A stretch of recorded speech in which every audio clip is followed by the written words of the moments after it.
Betch has to step downfield. And he'll go for the assist as well. From one layout to another, the AlleyCats find a way to get it done. High-powered point there.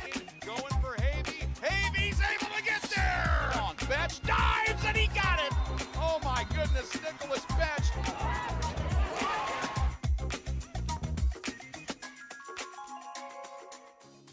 We're Carp Homes. Let us take the pain out of selling your home. We pay cash for your house as is. You don't touch a thing. Leave all repairs and cleanup to us. Homegrown right here in Indy. We're local and reputable, and we care about our city and neighbors. Our team comes to meet with you in person to evaluate your property, resulting in getting you the best possible offer. Call Carp Homes today or visit our website to learn more. Welcome to Googman House, a locally owned, award-winning, and family-friendly microbrewery and coffee house located just northwest of downtown Indy. With over 20 delicious beers brewed on site, from hazy IPAs and fruited sours to the best-selling Guggenweizen and Hefeweizen and Riverside Hazy IPA. Pick your own flight of beers, order your grub from the cabin kitchen, and enjoy a day in the beer garden. We invite you to experience Googman House. Learn more at GoogmanHouseBrewing.com and follow along on Instagram at Googman House Brewing.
This year that's shaping probably something new.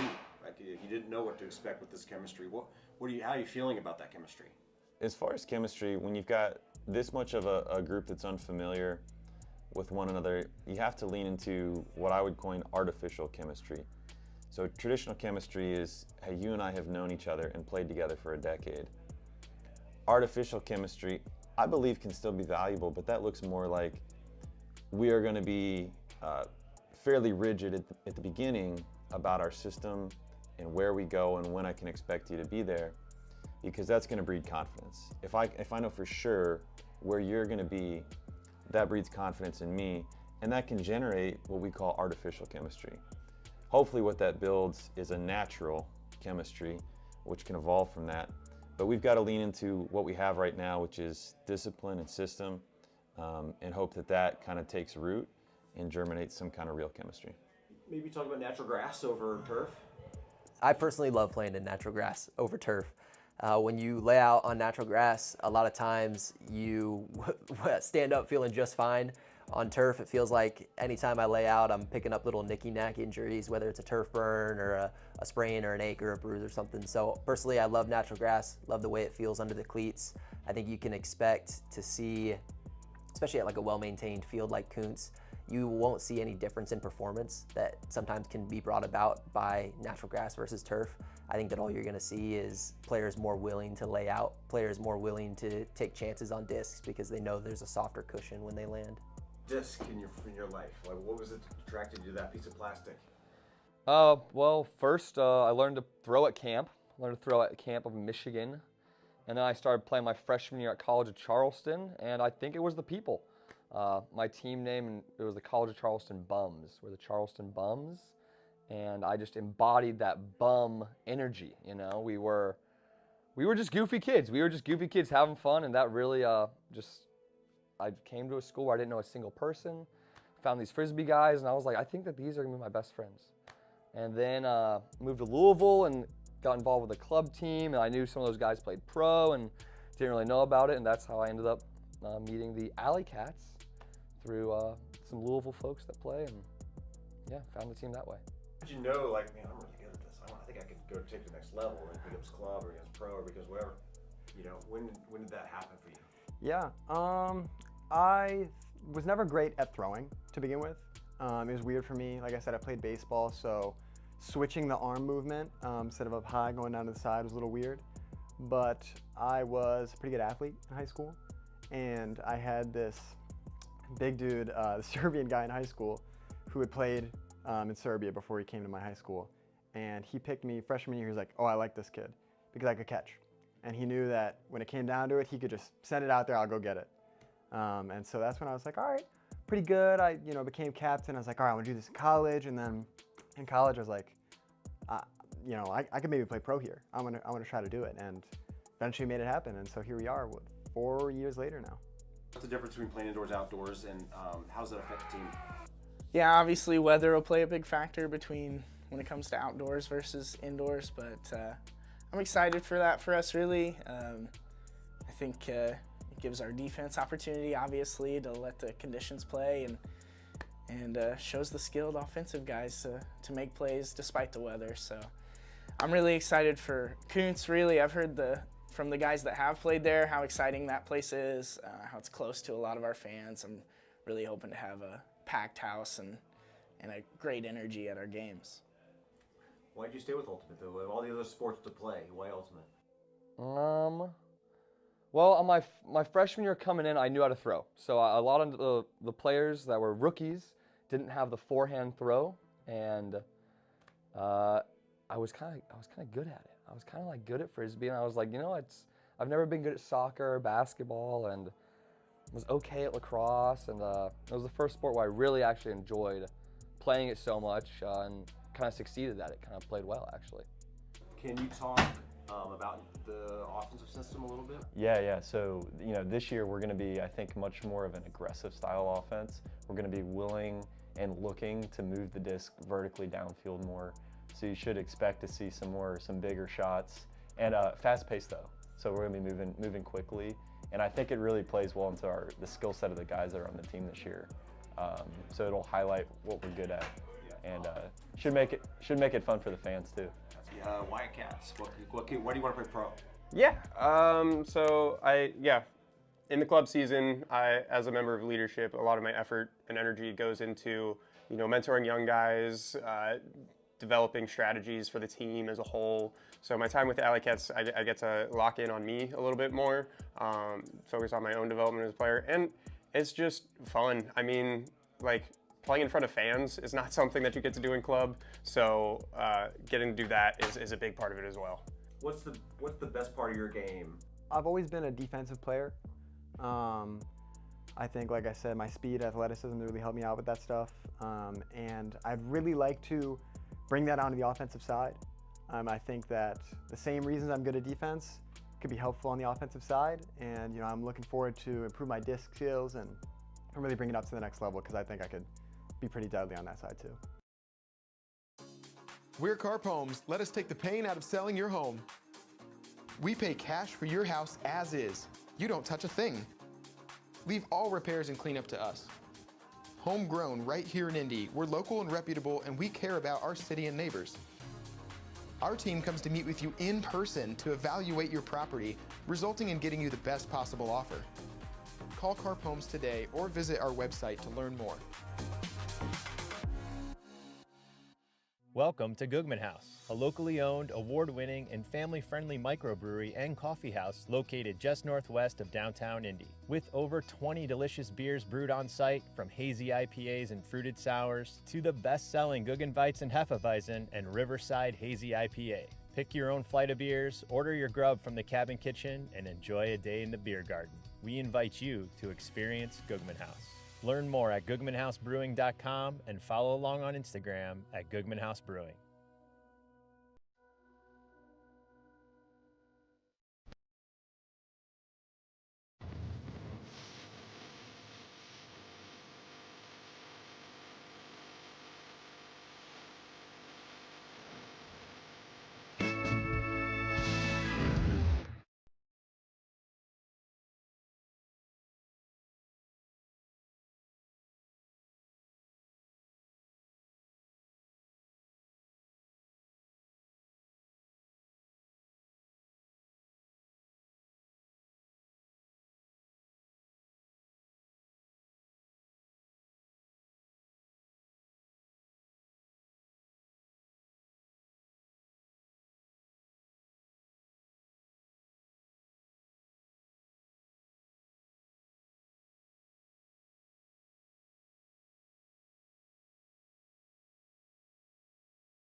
Betch has a step downfield, and he'll go for the assist as well. Goodeman from one layout to another. The AlleyCats find a way to get it done. High-powered point there. AlleyCats back in front.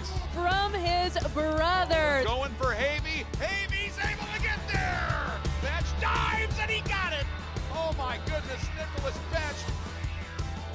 Could he have his man? Yes, he does.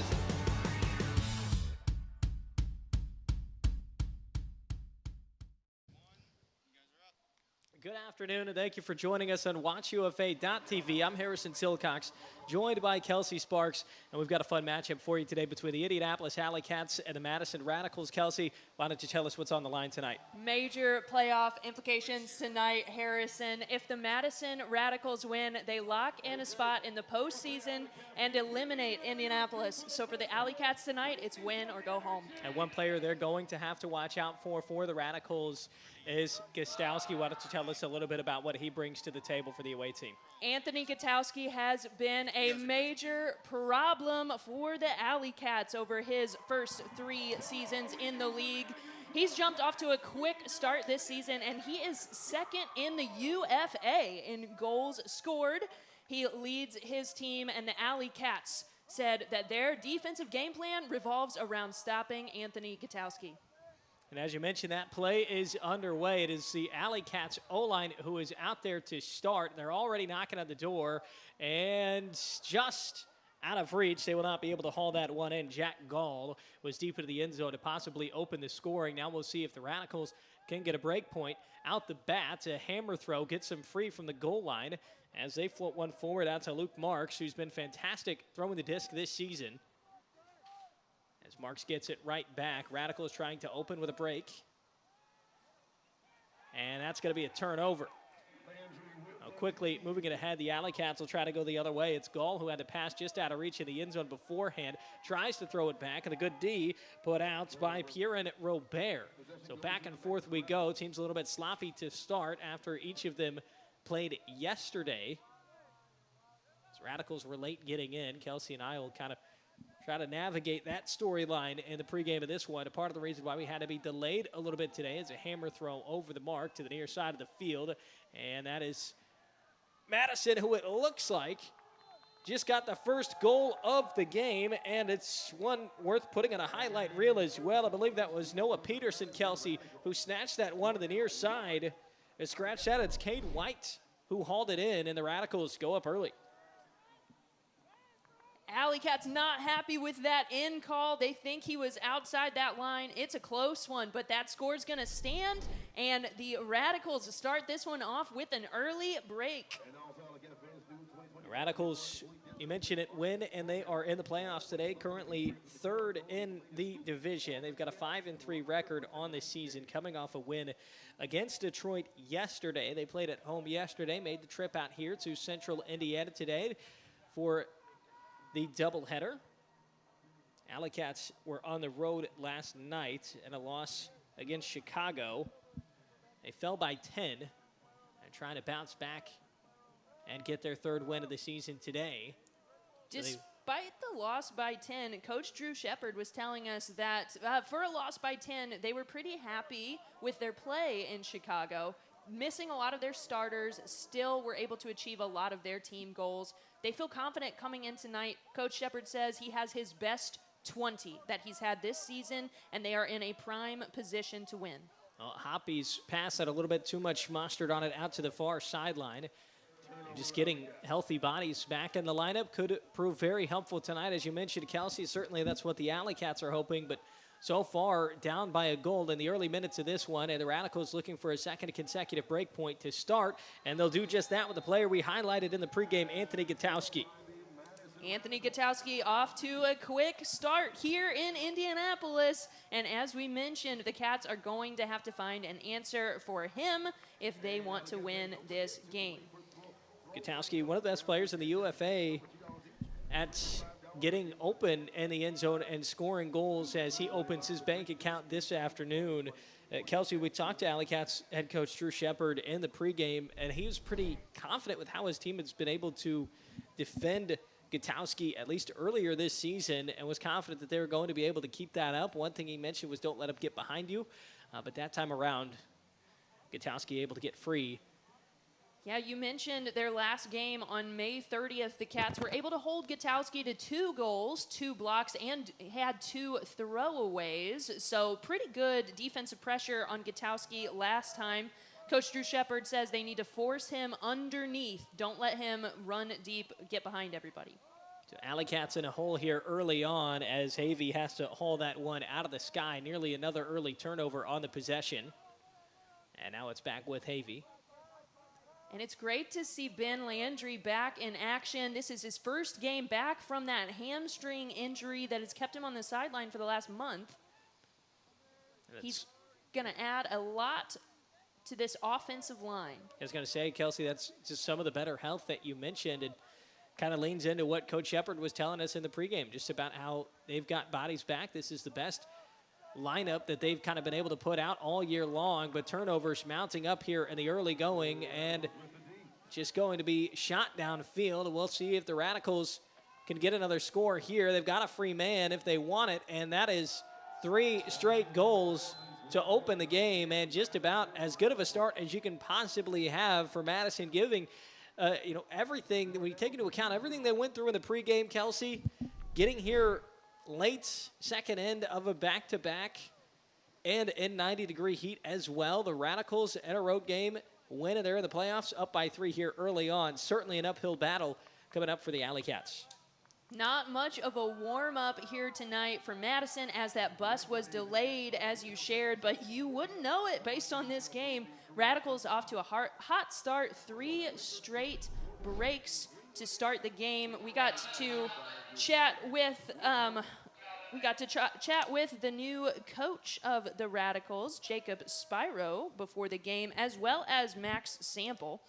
Max Sample was sharing with us that on defense, they really want to gum it up, he said. Jam up that handler space because the AlleyCats like to do a lot of dishy, quick passes, and I'd say their defensive strategy is working well so far.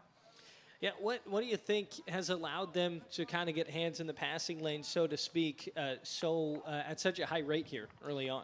The Radicals have been playing really aggressively on defense and being really tight to the person that they are defending. AlleyCats have thrown some lazy passes that are a little bit too floaty, not crisp, not to hands, and the Radicals are taking advantage. They are simply out-hustling the AlleyCats right now. So AlleyCats 4th in the division. We mentioned how Madison needs to win this game if they want to get into the playoffs. AlleyCats, you could argue maybe they need it more to keep their playoff hopes alive, as this is part of a stretch where these two teams are going to play each other in back-to-back weeks. The next opponent for both of these squads is the one they're playing today.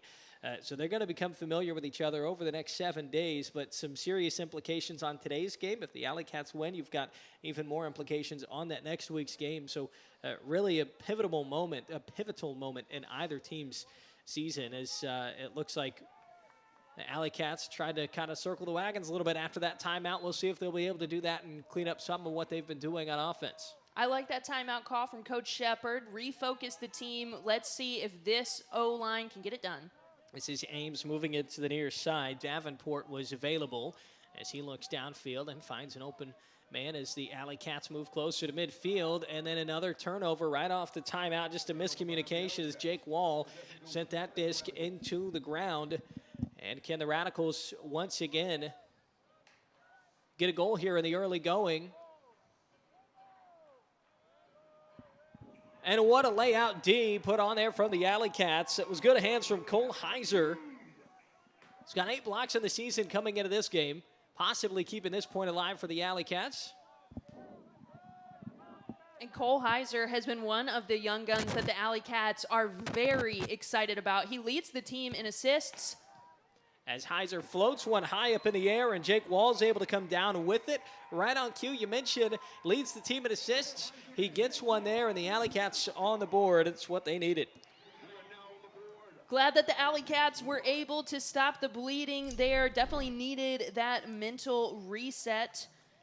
One of Coach Drew Shepard's keys to the game, he said on offense they need to limit turnovers. And if they're going to put up a questionable throw, then it needs to be long. He didn't want questionable throws in his own backfield. Put the questionable ones out far and away, make the Radicals work it up the field. So I'm sure he reminded his team of that in that timeout, and we got a hold from the Cats. So AlleyCats, you mentioned the turnovers. They're currently losing that battle at the moment. They've got 5 of them so far today, compared to just 1 for the Radicals. And this is our first look at a D-line for Indianapolis. So we'll see if they'll be able to add to the Radicals' tally. Is this a team they've been very efficient with the disc so far today? Our first look at their O-line as Katowski moves it forward along that far sideline. This one hauled in by Chun Moy and immediately hucks one downfield as 2 players lay out for it, and none other than Seth Gudeman, who's there for the D for the AlleyCats. So quite the hustle play there from 17 in black. That forces another turnover here for Madison, a chance for the first break point on the day from Indianapolis. And we've highlighted Seth Gudeman at every single home game this year. He's just been the motor for the AlleyCats, leading the team in goals, in blocks, in total yards. He's just been the guy. And there he is again, trying to get an assist.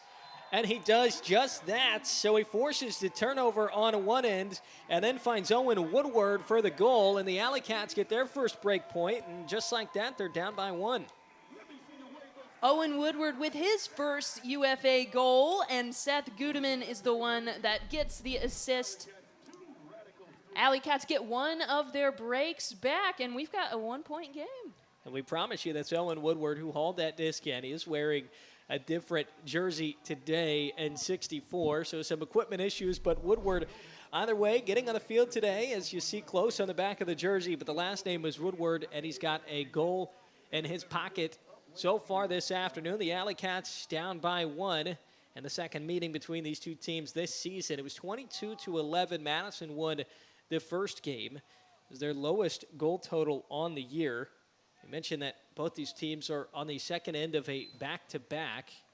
There's the AlleyCats who went to Chicago last night. Just 12 goals there is their second fewest goal total on the season. But Coach Shepard was fairly pleased with how they played given what the final result was. And definitely improvement on the week prior. Couple rough weeks back-to-back for the AlleyCats as the huck goes up. It's a 50-50 disc, and that goes into the turf. Cole Heiser was there defensively for the AlleyCats. And another break chance.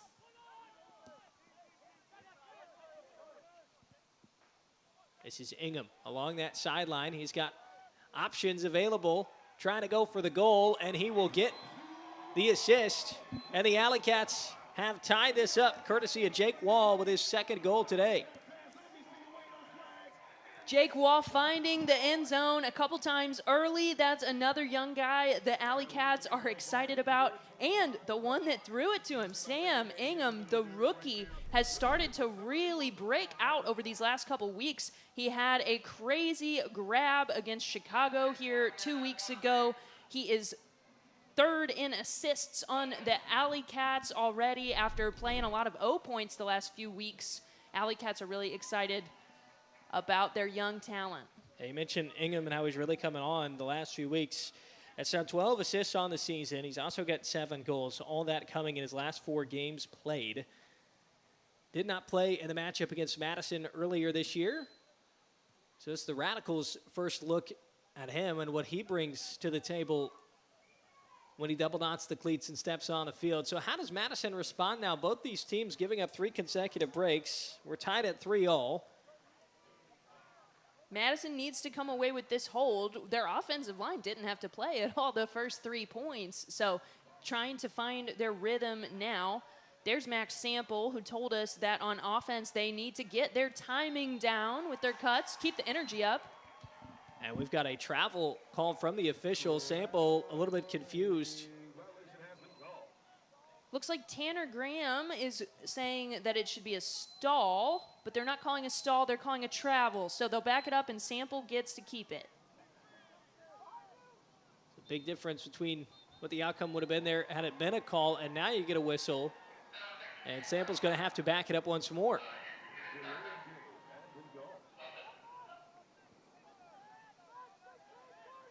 AlleyCats setting this double team, trying to make it difficult. Sample immediately swings it far sideline. Now Alexander. Back with Sjostrom. And Alexander once more. Some quick movement here from the Radicals as it's back with Sample, easily the tallest player of the field. We got to chat with him before the game, and I felt like I was looking straight up. He's so tall. And here's a deep pass, and it looks like the Radicals are going to come away with a goal. And it's going to be exactly that. So a nice response after giving up 3 straight. And Gabe Vordick gets in the end zone for the Radicals. Kind of a rough offensive possession there, but they got it done. Great adjustment after multiple travel calls, forced the Radicals to back it up, but they get it done and punch it in. Continuing to work on that offensive timing. Now Vordick, sorry, go ahead, Kelsey. I was just going to say, and now we'll get to see that AlleyCats O-line again. And Vordick, very good a season ago with the Radicals. That's his 9th goal of the season that he scored there. He had 29 last year, nearly 2,000 receiving yards. He's trying to carry that over and continue that momentum into this season as the Radicals are looking to make it 2 straight years in the playoffs. With 4 minutes and 57 seconds left in this opening quarter, Kelsey, is this what you expected to see the Radicals kind of get off on that 3-goal run? A great response from the AlleyCats to tie it back up at 3. I mean, what were your expectations heading into this one, and how is this game kind of compared to what you were thinking pregame? You know, as soon as the Radicals went up 3-0, I couldn't help but flash back to Minnesota last week when the AlleyCats went down far early. They were down 17-2 at halftime. So when you see that those 3 quick breaks to start the game from the Radicals, oh, you feel some fear in the AlleyCats bench for sure. But AlleyCats did a great job responding to that. I mean, from our conversations with the teams before the game, I expected a close game for this one. AlleyCats know that it's win or go home for their season. I mean, a loss to Madison eliminates them from playoff contention. So I expect them to throw out all the stops tonight. And the AlleyCats missed the playoffs last year. Madison was able to get in. They won in the opening round. But in 7 of the last 12 years, AlleyCats have been in the playoffs. This is a team that has consistently been in the conversation and would hate for that chance to get to the postseason to end earlier than they would want it to.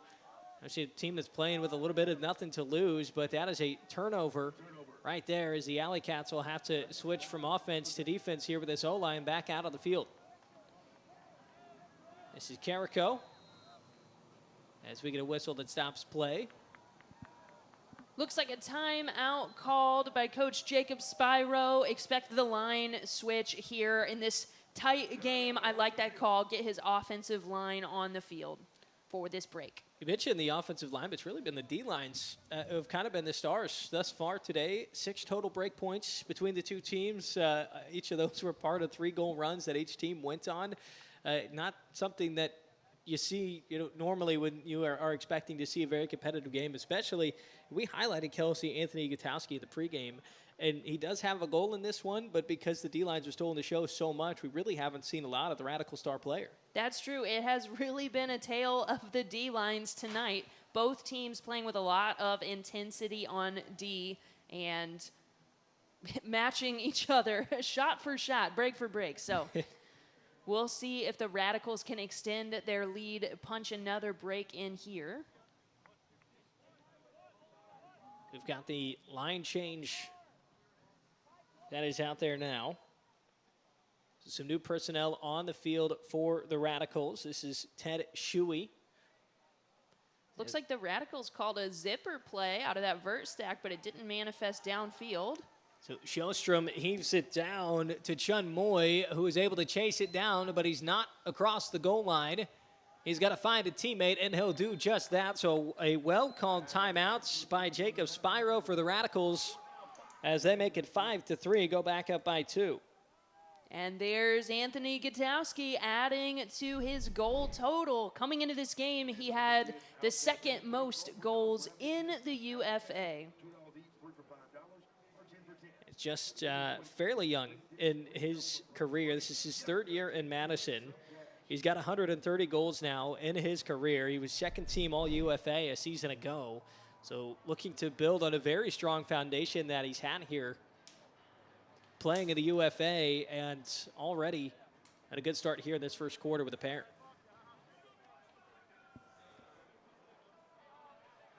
Radicals up 2 breaks now.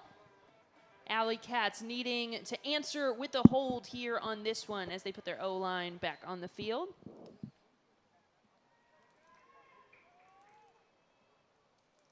So Havey's back there to pick up the pull. This is Carey with the disc as he swings it. Havey once more upfield. So can the AlleyCats stop a consecutive goal run here from the Radicals? Long swing pass. That looks like Callahan territory for a moment there. I'm sure a lot of AlleyCats fans were holding their breath in the stands as this disc is contested, and it's Gutowski playing 2 ways, getting a hand on that one to knock it down to the turf. Radicals with a long field to work with, though, and, you know, Coach Shepard told us if we're going to turn it over, let's turn it over down by their end zone. This is Ranabat, who's backed himself into some trouble here. Nearly a turnover. Now it's swung out to the far side and plenty of room to work with here as Gutowski comes underneath to get free.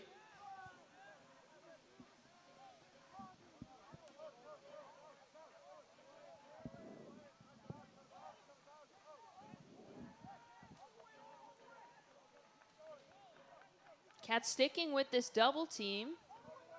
This is Luke Marks.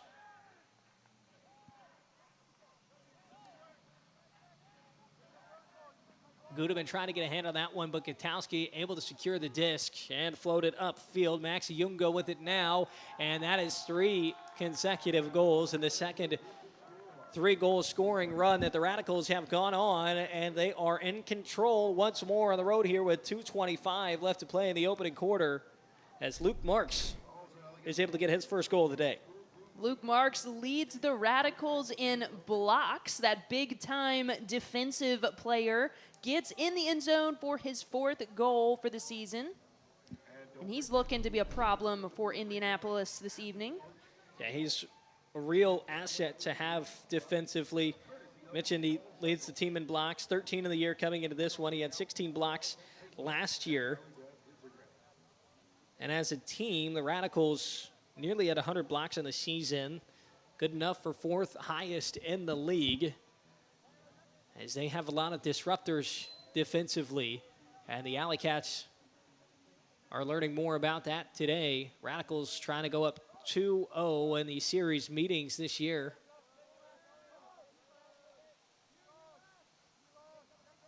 Davenport up ahead. It's another turnover for the AlleyCats. Sam Stark was there for the easy catch. Now we got a whistle here. It's called against the AlleyCats. So Jake Carrico's going to take a few steps forward. Radicals a goal here, and it's our largest lead of today. McCarthy. A little give and go. It's back to McCarthy near side. Heiser marking him. And he might have got a foot in there as this disc hits the turf. So AlleyCats backs against the wall, get the stop. Now can they respond? AlleyCats with another chance to hold on this point, and they need to stop the bleeding.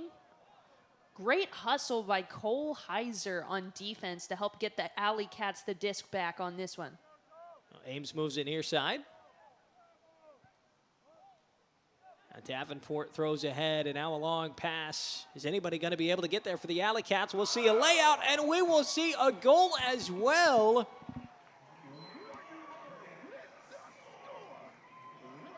And that is an absolute highlight reel play.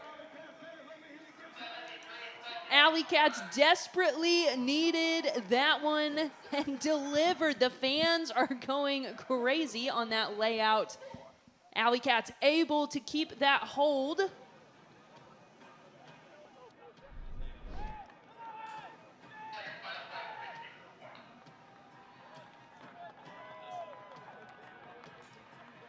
Not a 99 listed on the AlleyCats roster, but we'll have to figure out exactly who that was, just given how fantastic of a play it was and possibly a momentum generator for the AlleyCats, who for the second time today found themselves down by 3 goals and respond, getting a stop near their own end zone. And then a goal on the other end. So 6-4.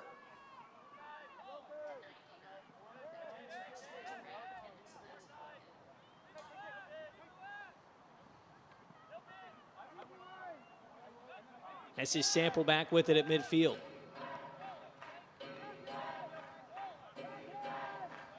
Yeah, Vordic moving it ahead.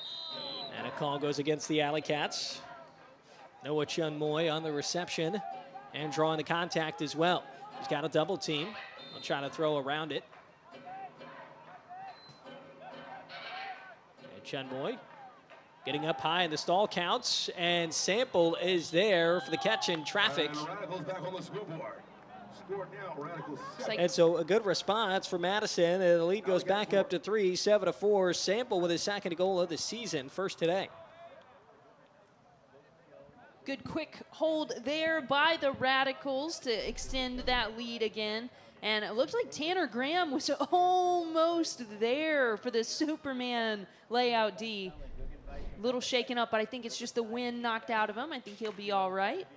Some good effort and hustle here. Playing in the heat in Indianapolis. 90-degree weather. We've been dealing with it all week, as has much of the country. With 39 seconds left in the first quarter, both these teams trying to leave it all out on the field. Playoff chances on the line this afternoon. Radicals right now with the advantage.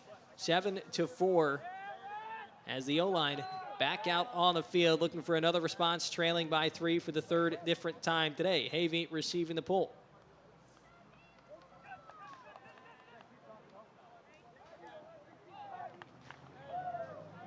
As Ames swings it to Havey on that far side of the field. Handlers staying busy early on in this possession. 20 seconds remain here in the first. Now an opening appears for the AlleyCats as they try to work it downfield. Gall finding Ingham. Little pass and catch. Ingham with 7 seconds left in the quarter. The AlleyCats able to get one back to make it 7-5. Carson Chamberlain was there to cash in. That was a very efficient and pleasing possession to watch if you're a fan of Ultimate Kelsey. Very good offensive possession from the AlleyCats. We're able to do a lot of give and goes up the field. Just hit the first open cut that they saw all the way into the end zone with Carson Chamberlain. 7 seconds left in this quarter. The Radicals are going to be receiving the disc in the second. They have 7 seconds to tack on another one to their lead before then. See if they'll be able to do that. And we'll see who they put out there offensively. Sample really sticks out with his height as the group who's going to be receiving the pull. He is the most recent goal scorer for Madison. And it looks like they are going to be sending him deep. Gutowski fielding the pull. And we do have a whistle that is going to stop play here momentarily with 3 seconds left in the first quarter. I think the clock started a little bit early, so the Radicals didn't get that full 7 seconds they were supposed to have. AlleyCats are just going to re-pull, do this one over. So back up to 7 seconds. Kelsey, you think it's helpful that maybe Indianapolis kind of got a look at what the AlleyCats, whatever style they were going to bring to the field, to kind of throw everything but the kitchen sink at the end zone here? Yeah, I mean, the AlleyCats now know at least the beginning moments of the play that the Radicals are going to run. Looks like they had 3 handlers back to field that pull, and they were sending their tallest guys deep. So Max Sample sprinting down the field again. It seems like a pretty foolproof plan to just sit in the trees as far down the field as you can. But they're going to turn it over. 3 seconds left here. AlleyCats are wanting a timeout. And an absolute gift has been served on a plate from the Radicals to Indianapolis. And now also a chance for head coach Drew Shepard to draw something up here. So Kelsey, realistically, how quickly could the AlleyCats, what are their chances, you think, of getting or generating a good look here on the goal line with 3 seconds left? It depends on how good of an end zone play Coach Drew Shepard has drawn up.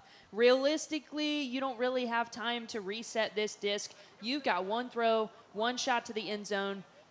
Radicals wisely setting up a tall double team on Seth Gudeman, who's going to have one look at this. If you're really, really quick, you can reset it to Jason Kemp there, who has to throw it immediately. But we're probably looking for the end zone on the first throw. So not super windy, so might just send a floaty flick over to the far side for Sam Ingham. We'll see. So one eye on the disc, one eye on the clock. It's been a very entertaining opening quarter, as this could wind up being one of the most unique break points you're going to find, as you don't expect to get a break after you pull with 7 seconds left on the clock. But on that far pylon, the AlleyCats are going to have a chance to possibly punch one in here and climb back within a single goal. Referee still talking something over, but I think play is about to restart here.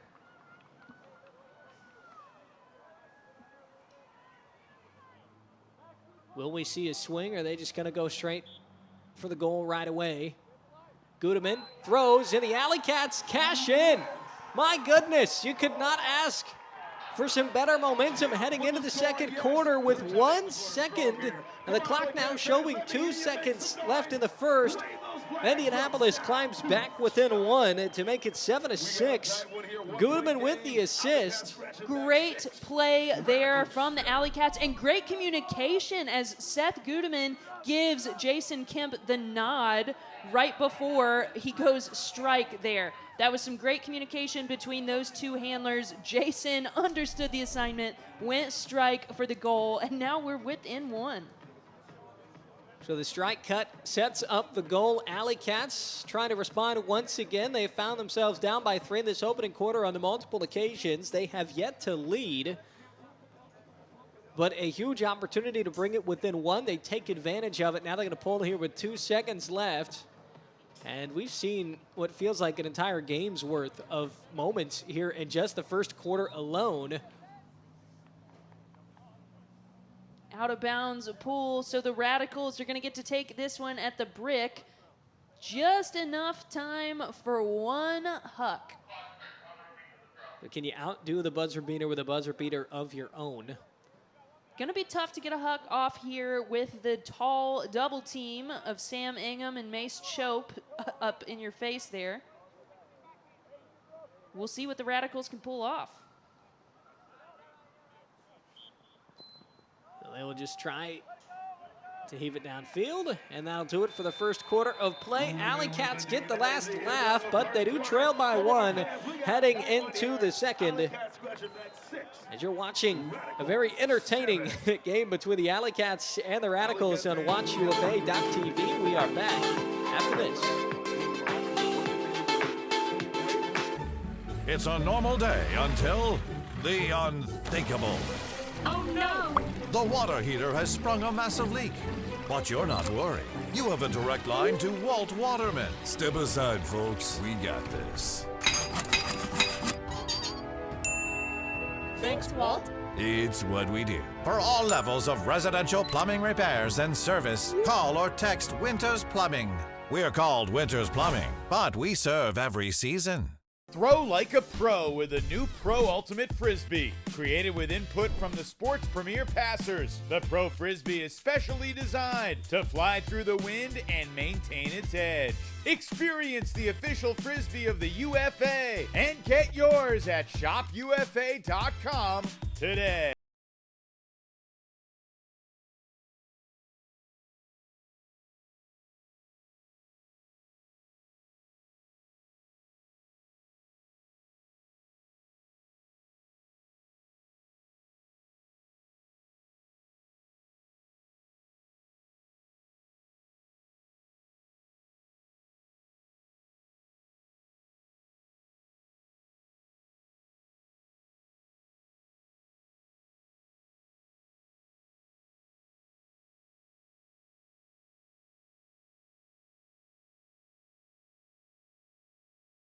WatchUFA.tv. I'm Harrison Silcox. Kelsey Sparks with me. 1 quarter in the books between Madison and Indianapolis.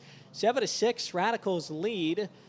As you take a look at first quarter statistics, and it was really the D-lines from either team stealing the show the first 6 goals of this one, Kelsey. Big defensive game thus far. And looking at that D-line conversion rate, it stands out to me right away. The AlleyCats are 100% when they have a break opportunity. So if they can generate some more turnovers and keep converting like that, they can claw their way back into this one. And so they found themselves down by 3 goals on 3 separate occasions. The first time they were able to respond with 3 goals themselves to tie it at 3 apiece. But right now they've scored the last 2 that we've seen in this contest as we've got another 12 minutes on the clock. So the AlleyCats, you'd imagine, hoping to build off that momentum of a goal scored by Jason Kemp with 2 seconds left in the first quarter as we get ready to start the second. AlleyCats will be coming out on defense, hoping to get another break and tie this one up. We'll see this Radicals O-line, see if they can keep their energy up. Max Sample told us that they really need to keep their intensity high through the entirety of the game, as they've struggled some this season with intensity dropping off around the 3rd quarter or later. So this pull goes out of play. It's Ted Shuey who will pick up the disc and immediately swing it toward the middle of the field. Sjostrom with it now. And you'd like to imagine from either one of these teams you don't see an intensity level drop-off just given what's on the line tonight. Radicals trying to clinch a spot in the playoffs. AlleyCats trying to stay alive in the playoff race. The 3rd and 4th teams in their respective division. And you have to believe that it's one of these 2 teams that will take that 3rd spot, with Chicago a commanding 7-0 on the season, and the Winchell not far behind at 6-1.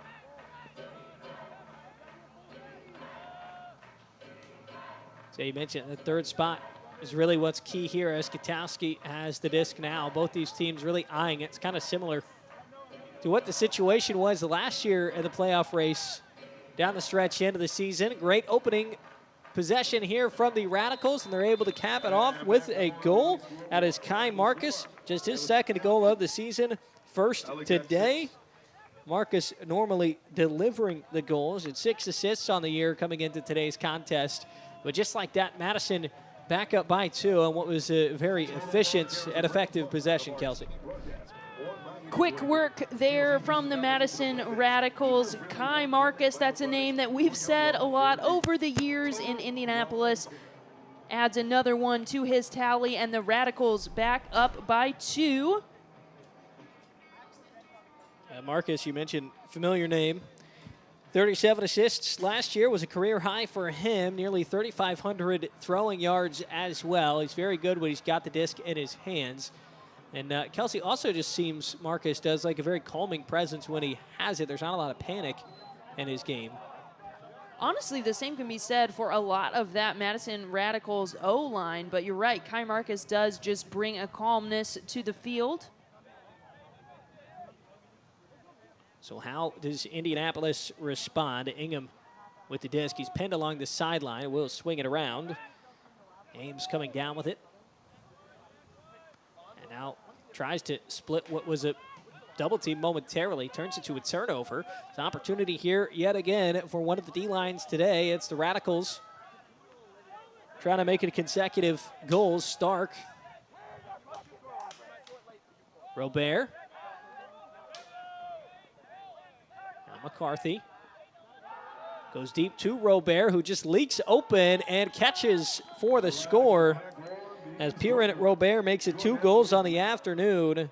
Back up by 3 are the Radicals once more. Kelsey, just anytime the AlleyCats have some sort of response, Madison's just kind of able to respond themselves and keep them at a bit of an arm's length distance. You gotta love the celebrations from Robert tonight. He has a fun one every time he gets in the end zone. And that possession from the Radicals looked really good, Harrison. Beautiful shape on this disc. Perfect speed where only Robert could get to it. Quick answer from the Radicals. It's a really sharp play here to open the second quarter for Madison. Robert obviously feeling very comfortable as he displayed after scoring. And so the momentum swings back in favor of the away team. But we've seen multiple 3-goal leads thus far that went away. So AlleyCats chance to hold here. This game has absolutely had its ups and downs for both sides, as Gudeman has it now. He's been a star player for the AlleyCats this season. This is Davenport. Now Carey. Heiser with a big swing.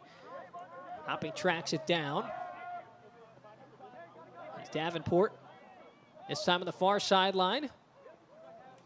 He's finding the open space with Wartenberg. That is who we can confirm is wearing 99 today for the AlleyCats, who had the fantastic layout goal in the first quarter. Now a double team providing some trouble here. Gudeman's able to catch that disc and hang on to it. Now this is Carey. He's got acres of space. And the mark comes and he gives back to Gudeman. Now Wartenberg tracking that disc down. Along that far sideline. Tries to break the mark, does so successfully. And that's just out of reach. AlleyCats will lose possession. Hoppy was there and open, but the disc was over his head.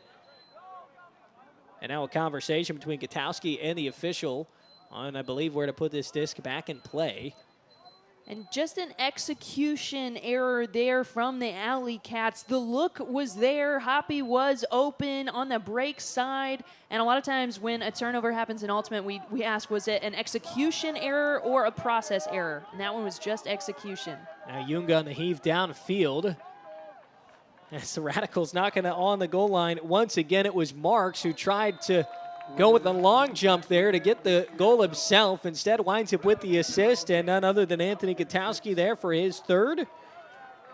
It's the largest lead of the day now for Madison, and that one's got a sting as it goes to 10-6 on the scoreboard with 8.5 left in the second. Kelsey, AlleyCats so close to getting a goal back on that possession. It goes out the end zone, and about 3 throws later, I believe, it's the Radicals getting the goal themselves. And Marks almost gets in on the jump, but hey, something tells me he's all right with the assist there. Anthony Gutowski adds another one. He's chasing first place in the UFA in goals scored. We'll see how everything shakes out tonight. Absolutely just trying to chase for that top goal scorer spot. He's got to think that's in the back of his mind as Gutowski, just 2 goals against Indy earlier this season, and the 2 games against Indianapolis last year, he had 8 in 2 separate games against the AlleyCats a season ago, I should say, as Havey chases this one down along the near side. Now worked further upfield as Kempe gets rid of it, or Kemp rather, and it goes right back to him. Low swing pass, and that's another turnover. It was down at the shins of Jack Gall and then into the dirt. Radicals trying to get one more, an increase on this lead so far today, and it just goes out of the end zone. A fortunate break there for the AlleyCats.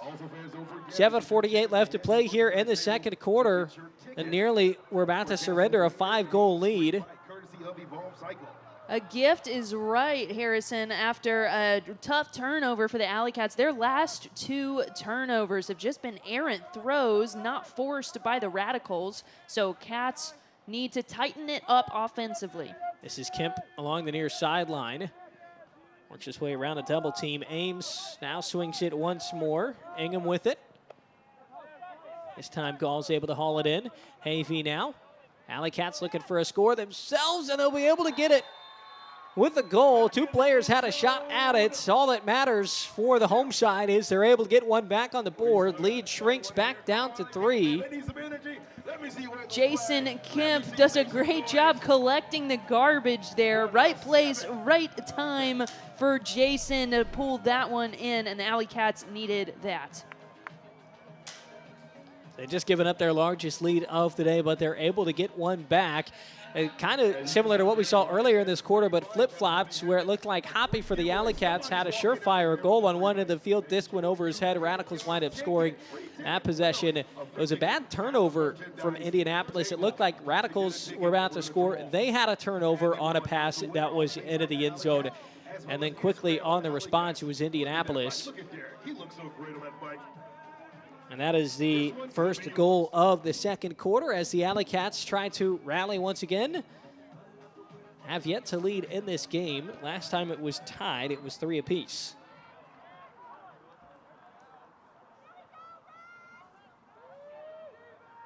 And this pull goes out of play as the O-line is back out there for the Radicals. Anthony Gutowski's been the man to watch. From a scoring standpoint, 3 goals so far in this first half. Came into today, as Kelsey's mentioned several times, second in the league in goals scored.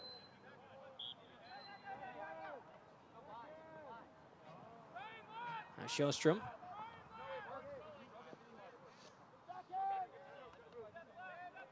Hits it right back. Now this is Vordic. And further back with the disc go the Radicals. After starting on the brick, the Cats have forced the Radicals back towards their own end zone. Here's Sample. Awkward pass, but it is held on to by Chun Moy. Now swung once more. And along the far sideline now. Now Sample cutting inside, a little give and go action. Radicals gaining ground quickly. Back with Sjostrom.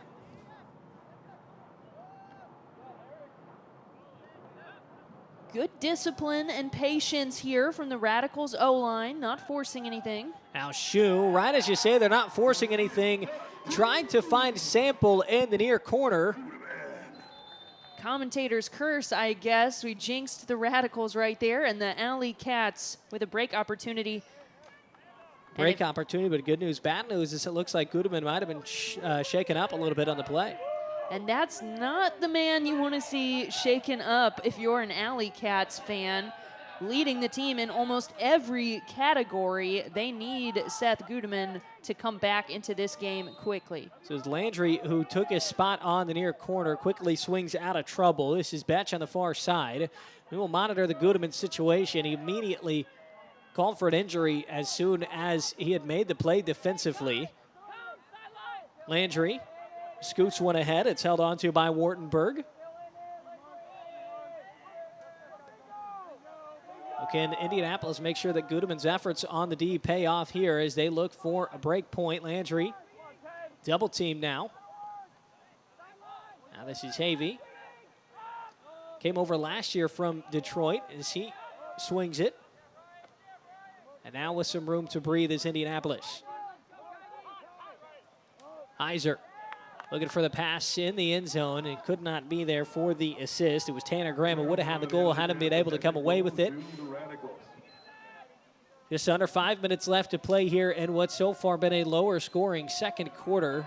Kelsey, it's been lower scoring, but it feels like both teams have kind of been able to take care of the disc a little bit better. Yeah, not as many turnovers this quarter in a first quarter that was riddled with them. This is Gutowski who got free and then hucks one downfield. Radicals looking for another score. Gutowski popping free. So he threw it near the goal line and then finished off the possession as well. And up to 4 goals on the day is Anthony Gutowski, and he's made it look fairly effortless as well. He's having a solid outing here today after playing about 24 hours ago against Detroit in a 29-19 win, as Gutowski's looking to help the Radicals punch their ticket to the playoffs and make it 3 straight wins. Radicals extending that lead once more. And the AlleyCats are going to need to get a quick hold here, get the brake train rolling on their side. And they've done it before, as the lead has ballooned back to 4 goals, matches the largest of the day for Madison. The team is looking to make it back to the playoffs. They lost to Minnesota last year, 23-14. They took down Chicago by a goal in the first round. A lot of these guys in this year's squad were a part of that group last year, so I'm sure there's a bit of a hunger to get back for the AlleyCats.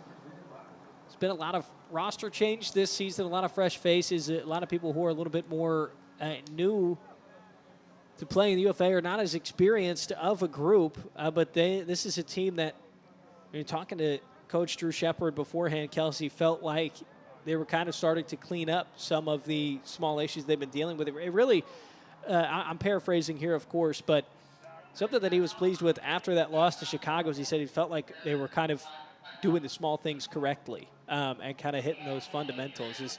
As this team, there's some pretty key contributors who are no longer on the roster this year. So they're trying to get through a season that I'm sure they've had to learn a lot about each other. This coaching staff has had to, figure out, okay, like who are our guys going to be? Gudeman's one of them. He's hurt today. So kind of a little bit different on the roster this year, but it's a team that you got to give them credit. I mean, they've been a little bit unflappable here so far today, being, trailing multiple times, and we've seen them just go on runs of multiple breakpoints to get them back in this one. And you said it, a big storyline for this season is the turnover for the AlleyCats. I mean, losing the UFA's all-time leading goal scorer, Cameron Brock, to the Atlanta Hustle, losing Xavier Payne to the Union, and a lot of retirees in Carpenter, Hutton, Gross, Jacobs, just to name a few. So it's next man up for the AlleyCats. And as Seth Gudeman told me in game 1, hey, at one point in time, Travis Carpenter was the new kid on the team. At one point in time, Cameron Brock was a nobody. Nobody knew his name. So next man up for the AlleyCats, and they're hoping some of these guys can make a name for themselves this year.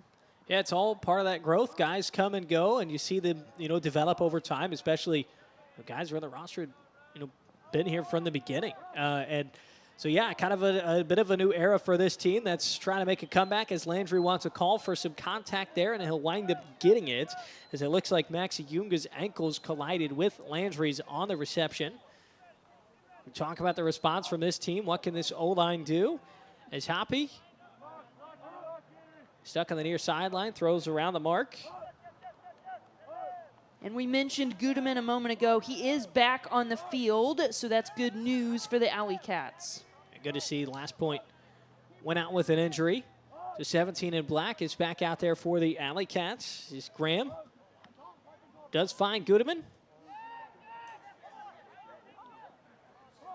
There's Chamberlain up to the near side and along that corner just across the goal line. The AlleyCats able to get one back on the scoreboard.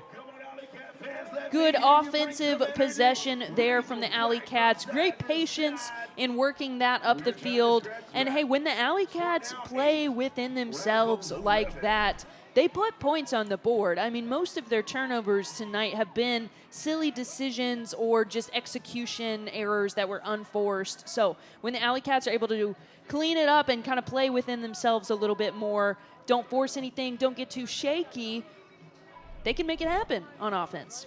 It is Tanner Graham who made it happen there with the goal. Second of the season for him. First one today. Talked about just some of the younger guys on this team. Graham, someone, it's his second season here in Indianapolis. Last year, just 2 assists and 4 goals, along with 5 blocks. So he is logging some more games on the career timeline, including this one today. As another pull goes out of bounds here from Indianapolis. O-line out there, as you would imagine, for Madison, given they just let up a goal. That's Marcus. It's a nice little hammer throw out of a double team on the near sideline. And Sjostrom quickly moving it upfield, and the Radicals, not much field left to work with. Quickly moving it forward here as Katowski gets free underneath for another reception. A little bit of a bobble there, but Alexander hangs on to it. Moments like this, you want to keep an eye on number 6 for the Radicals. But it is not Skatowski who scores. Instead, it's Gabe Vordick getting his second of the day. And Owen Woodward almost had a hand on it there for the AlleyCats. Not close enough. Vordick getting another goal. He's up to 10 on the season now.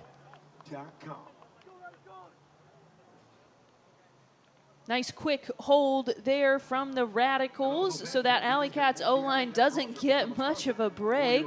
They've got to get back out there and get the job done again. Yeah, back up to 4, 2:37 left to play here in the second quarter. We'll see if Indianapolis can get any late quarter magic going again like what we saw at the end of the first. But really, you got to give a lot of credit to the Radicals, Kelsey.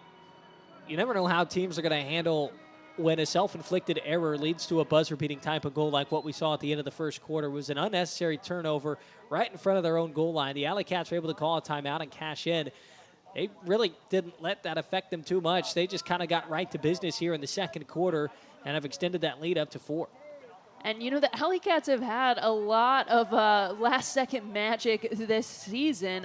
We saw one here tonight, but also 2 weeks ago, Sam Ingham with a crazy catch to end a quarter. And in game number 1 at home, Ben Close, a crazy grab to sky the field for the goal. So AlleyCats have done really well in late-time situations.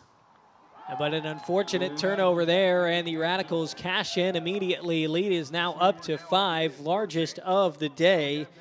And Pierre and Robert, this time, no enthusiasm on the celebration. He has been a fun one to watch after scoring so far today, but 1:57 left in the second quarter. AlleyCats find themselves in some trouble, down 13-8. Robert should have prepared a few more celebrations, I guess. Apparently. He's been in the end zone quite a bit, so we'll have to ask him for more material, but he's all business on that score.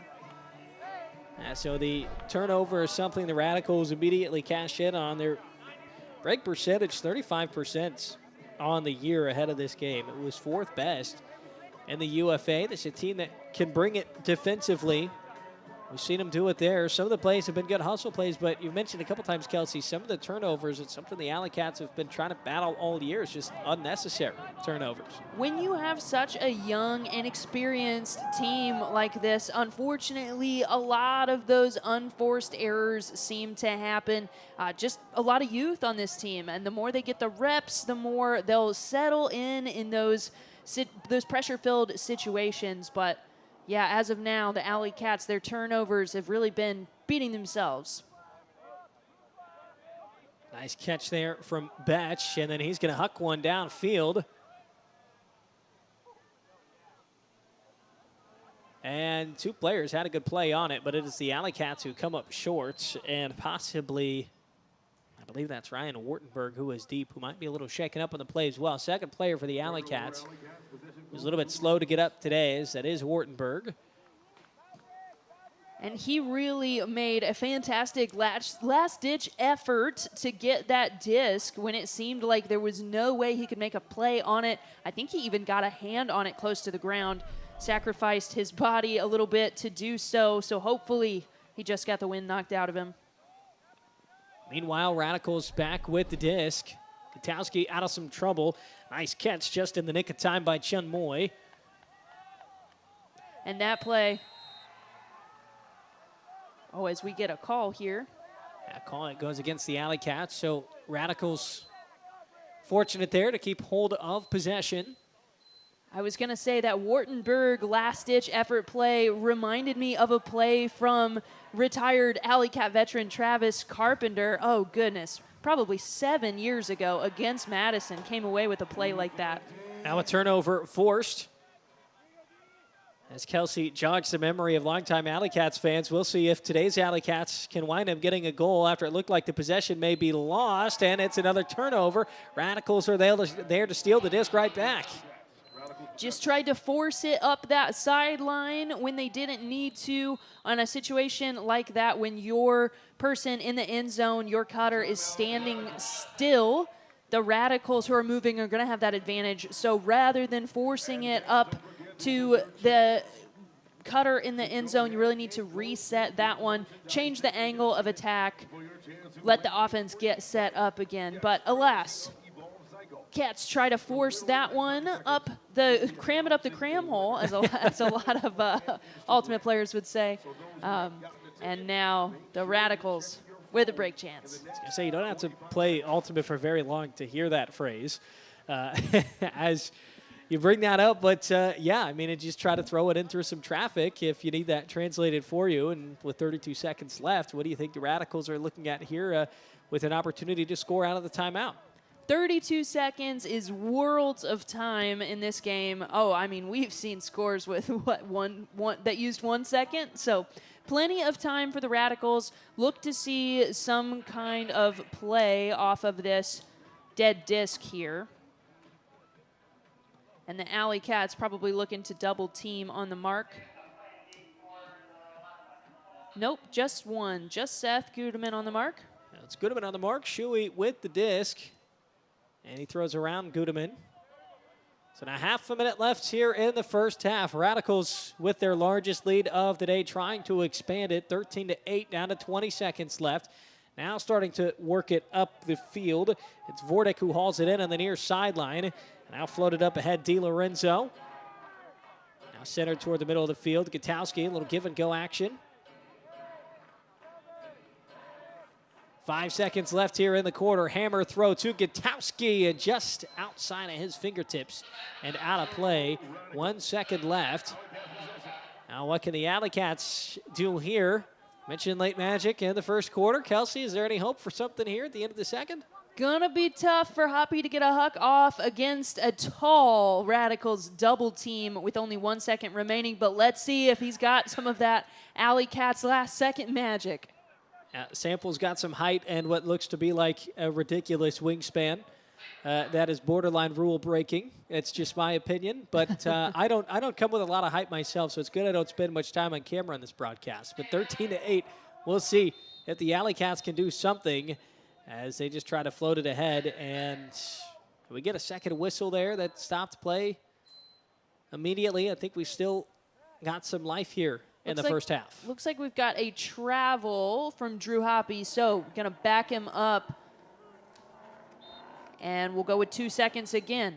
Is there time here to get the throw off for Gudeman? He will heave it. It's not going to get to the end zone. Gutowski's there to grab the disc out of the air, and that is the first half in the books. 13-8, AlleyCats trail. We'll have some first half analysis with you in a moment, but we step aside for a break.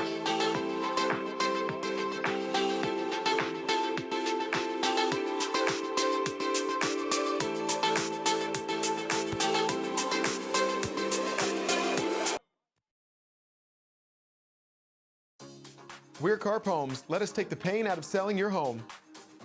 We pay cash for your house as is. You don't touch a thing. Leave all repairs and cleanup to us. Homegrown right here in Indy. We're local and reputable, and we care about our city and neighbors.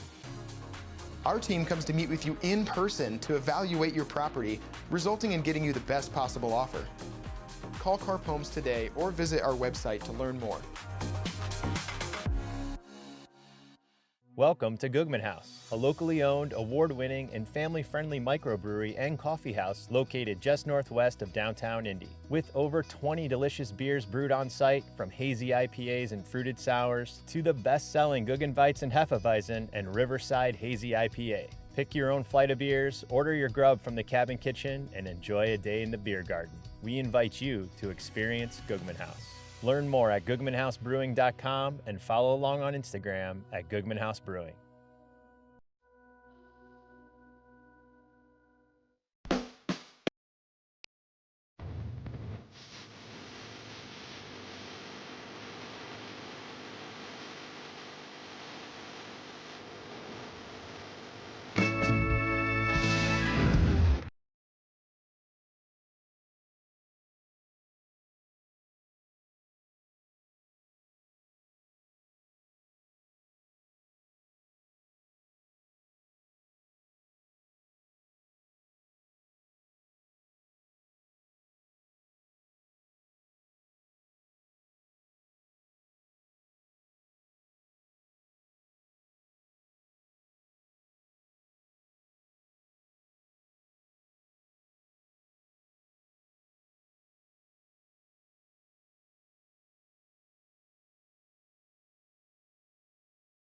Seen new players on the team this year.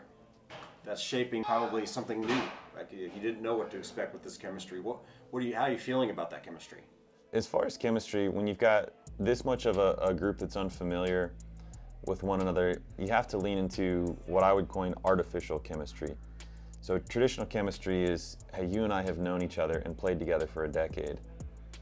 Artificial chemistry, I believe, can still be valuable, but that looks more like we are going to be fairly rigid at the beginning about our system and where we go and when I can expect you to be there, because that's going to breed confidence. If I know for sure where you're going to be, that breeds confidence in me, and that can generate what we call artificial chemistry. Hopefully what that builds is a natural chemistry, which can evolve from that. But we've got to lean into what we have right now, which is discipline and system, and hope that that kind of takes root and germinates some kind of real chemistry. Maybe talk about natural grass over turf. I personally love playing in natural grass over turf.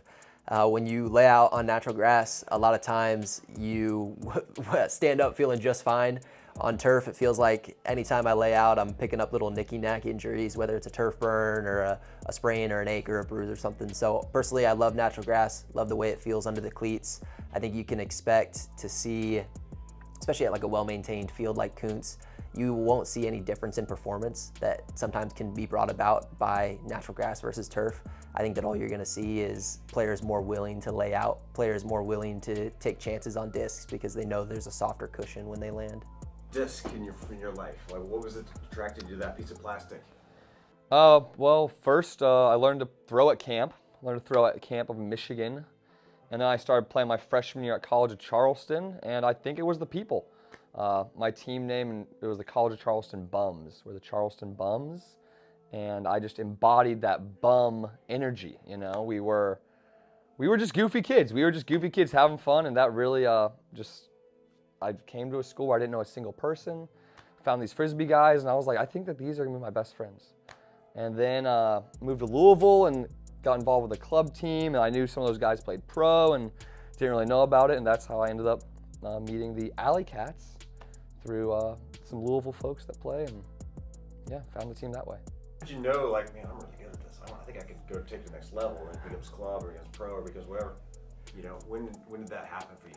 Yeah, I was never great at throwing to begin with. It was weird for me. Like I said, I played baseball, so switching the arm movement instead of up high going down to the side was a little weird. But I was a pretty good athlete in high school, and I had this big dude, the Serbian guy in high school, who had played in Serbia before he came to my high school. And he picked me freshman year. He was like, oh, I like this kid because I could catch. And he knew that when it came down to it, he could just send it out there, I'll go get it. And so that's when I was like, all right, pretty good. I became captain. I was like, all right, I want to do this in college. And then in college, I was like, I could maybe play pro here. I want to try to do it. And eventually made it happen. And so here we are, 4 years later now. What's the difference between playing indoors, outdoors, and how does that affect the team? Yeah, obviously weather will play a big factor between when it comes to outdoors versus indoors, but I'm excited for that for us, really. I think it gives our defense opportunity, obviously, to let the conditions play, and shows the skilled offensive guys to make plays despite the weather. So I'm really excited for Kuntz, really. I've heard from the guys that have played there how exciting that place is, how it's close to a lot of our fans. I'm really hoping to have a packed house and a great energy at our games. Why did you stay with Ultimate, though? Of all the other sports to play, why Ultimate? Well, on my freshman year coming in, I knew how to throw. So a lot of the players that were rookies didn't have the forehand throw, and I was kind of good at it. I was kind of like good at Frisbee, and I was like, I've never been good at soccer or basketball, and was okay at lacrosse, and it was the first sport where I really actually enjoyed playing it so much, and kind of succeeded at it, kind of played well, actually. Can you talk about the offensive system a little bit? Yeah. So, this year we're going to be, I think, much more of an aggressive style offense. We're going to be willing and looking to move the disc vertically downfield more. So you should expect to see some bigger shots, and fast pace though. So we're going to be moving quickly, and I think it really plays well into the skill set of the guys that are on the team this year. So it'll highlight what we're good at, and should make it fun for the fans too. Wildcats. What do you want to play pro? Yeah. in the club season, as a member of leadership, a lot of my effort and energy goes into, mentoring young guys, developing strategies for the team as a whole. So my time with the AlleyCats, I get to lock in on me a little bit more, focus on my own development as a player, and it's just fun. I mean, like, playing in front of fans is not something that you get to do in club, so getting to do that is a big part of it as well. What's the best part of your game? I've always been a defensive player. I think, like I said, my speed, athleticism really helped me out with that stuff, and I'd really like to bring that onto the offensive side. I think that the same reasons I'm good at defense could be helpful on the offensive side, and I'm looking forward to improve my disc skills and really bring it up to the next level, because I think I could be pretty deadly on that side too. We're Carp Homes. Let us take the pain out of selling your home. We pay cash for your house as is. You don't touch a thing. Leave all repairs and cleanup to us. Homegrown right here in Indy, we're local and reputable, and we care about our city and neighbors. Our team comes to meet with you in person to evaluate your property, resulting in getting you the best possible offer. Call Carp Homes today or visit our website to learn more. Welcome to Googman House, a locally owned, award-winning, and family-friendly microbrewery and coffee house located just northwest of downtown Indy. With over 20 delicious beers brewed on site, from hazy IPAs and fruited sours to the best-selling Guggenweizen and Hefeweizen and Riverside Hazy IPA. Pick your own flight of beers, order your grub from the cabin kitchen, and enjoy a day in the beer garden. We invite you to experience Googman House. Learn more at GoogmanHouseBrewing.com and follow along on Instagram at Googman House Brewing.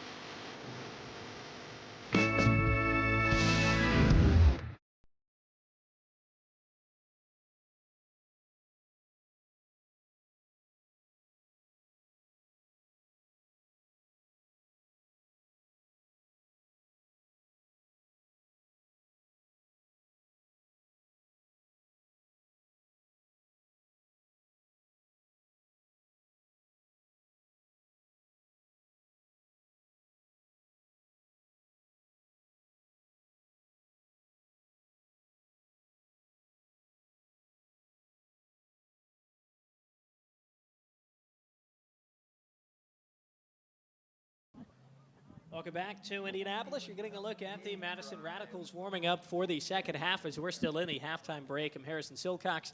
Kelsey Sparks with me up here, thankfully in some air conditioning here at Kuntz Stadium as you're watching some Ultimates on WatchUFA.tv. AlleyCats trailing at the break as we'll get some first half statistics up on your screen. 13-8 is the lead the Radicals have built on. They're going to try to build on that here in the second half. And this is your journey on how we got to that scoreline. You're looking up at the top. The first quarter, a lot higher scoring compared to the second. We also saw the D-lines a little bit more active here in the first, really, 6 points of this game. Goals, rather, were all break points. But, Kelsey, what were some things that stood out to you statistically through the first 2 quarters of this one?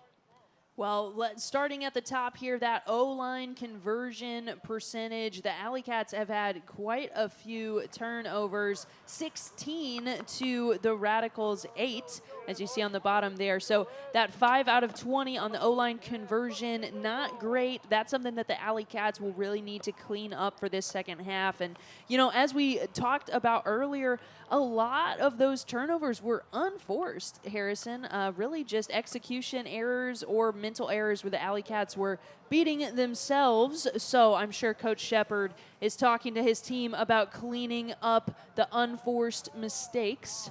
That's the biggest statistic that sticks out to me on this screen. And you mentioned the O-line conversions. They were just 9-37 against Chicago yesterday.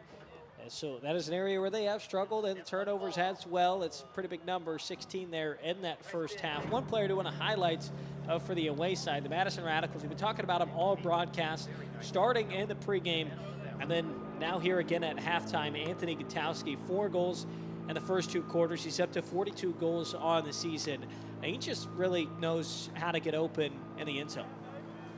He does, and in talking to Coach Drew Shepard from the AlleyCats earlier, when we talked about the AlleyCats' defensive game plan, the first thing he said was, we have a game plan for Gutowski. I mean, that is the name that came up all week in game planning for the AlleyCats. They knew that they have to stop Anthony Gutowski if they want to keep this one close here.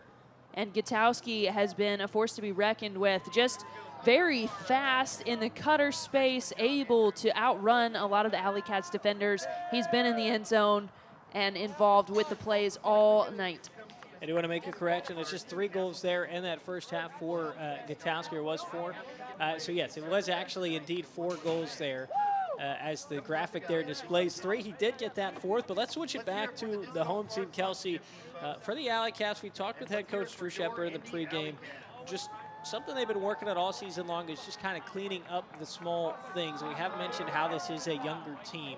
So how can they kind of get started here in this second half? You think there is more of that emphasis of, okay, hey, let's maybe forget about what the scoreboard says and just focus on playing good, clean ultimate?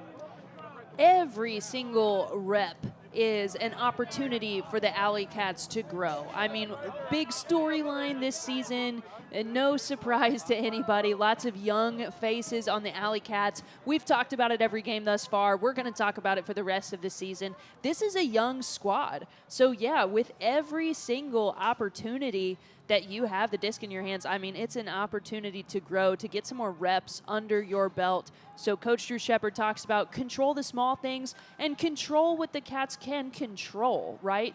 We talked about how the AlleyCats have kind of been beating themselves on those turnovers. So I'm sure that Coach Shepard has talked to them about cleaning that up for the second half. And we'll talk more about the current game in a moment, but do want to promote the can't-miss games of the upcoming schedule. Next week, July 4th, Minnesota and Chicago will play each other. You can catch that one on YouTube. And then also on the 4th as well, the game of the week at WatchUFA.tv, Salt Lake City versus Colorado. And then the following week, the game's so good you can't miss it twice. Colorado and Salt Lake City, your can't-miss game of the week on July 11th.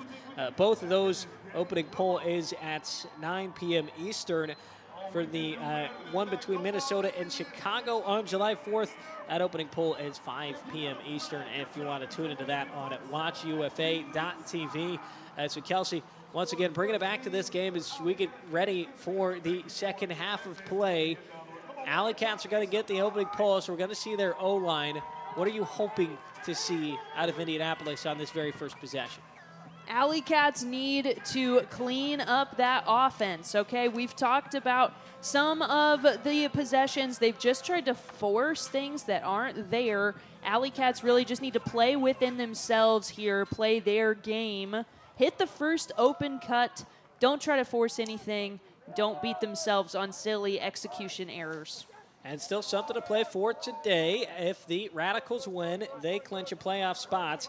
And the AlleyCats are officially out of the playoff race. So that third spot in the division is really what's up for grabs so far tonight. These two teams set to play each other next week on the 5th. But next week matchup is not going to have as much stakes added to it if the Radicals are able to hang on to the pretty sizable lead they have so far, leading by 5 goals. But right away, first possession of this second half, the AlleyCats with some much-needed life offensively.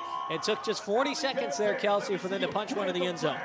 And Robbie Davenport gets the score. Robbie Davenport has been such a fun player to watch these last couple seasons in Indianapolis, coming here from Detroit. He brings a lot of energy to this squad, and he wears the bright orange shoes, he told me the other day, so that his grandmother, Gigi, who watches from Texas, is able to pick him off the screen super easily in the bright orange. So I'm sure she is proud watching that score there from Robbie. Gigi also got to see those bright orange cleats just go straight into the disc in that celebration with a bit of flair, kicking it into the air. So hopefully she enjoyed that one as Davenport try to inject some life into what the AlleyCats have brought so far today. And the AlleyCats with a very, very short pull, gonna make the Radicals run up the field to set their offense. So not your typical pull. We'll see if Madison can cash in with not a lot of field left to work with. And a travel's called, so Vortic's gonna have to take a few steps back. And Harrison, I gotta say, I don't like that call on the pull. I mean, I understand that they were probably trying to catch the Radicals off guard, as they only have 7 seconds to pick up that dead disc, but you're giving them such a short field to work with. Yeah, it's not something you see every day, and yeah, like you mentioned, the Radicals really just already knocking on the doorstep, but to the AlleyCats' credit, they're not giving them a whole lot of room. Radicals really only going backwards so far in this point. I suppose another benefit to that pull is that the Radicals can't get a huck off. I mean, you're already in the red zone, so. As Rabinat floats it near side, and after all the catching and throwing, the Radicals do not turn it over. It ends in a goal for Ted Shuey, his 7th on the season, first today. Make it 14-9 after another score for the Radicals. Radicals made pretty quick work of the short field there, punching it in. AlleyCats unable to generate a whole lot of pressure there. An interesting call on that pull, as I was about saying. to say, the strategy on the pull not paying off there. As you know, you wonder if they're just trying to throw the Radicals off guard a little bit. You mentioned right away it made them run more. I understand that could give the legs of your D-line a bit of a break when you make the O-line run the distance of the field rather than the other way around. But immediately, AlleyCats found their backs against the wall there. And Kelsey, you were critical of that strategy and makes hits a little bit with the Radicals not turning it over and then getting a goal.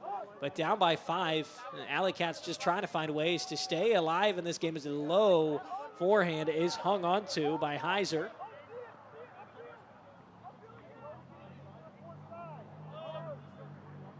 Now this pass deep into the end zone is going to be, well, did we get a toe down? No, out of play. It's Mace Chope who was there and able to catch the disc, but just couldn't get his feet in bounds. And that's a timing issue for the AlleyCats. So Chope had already made his cut there and was clearing out of the cutting space, but disc goes up for Matthew Weaver late, and that's what happens. Gutowski getting underneath in the open space. Now another catch. As Gutowski trying to run upfield. So he gets the disc back and is fouled.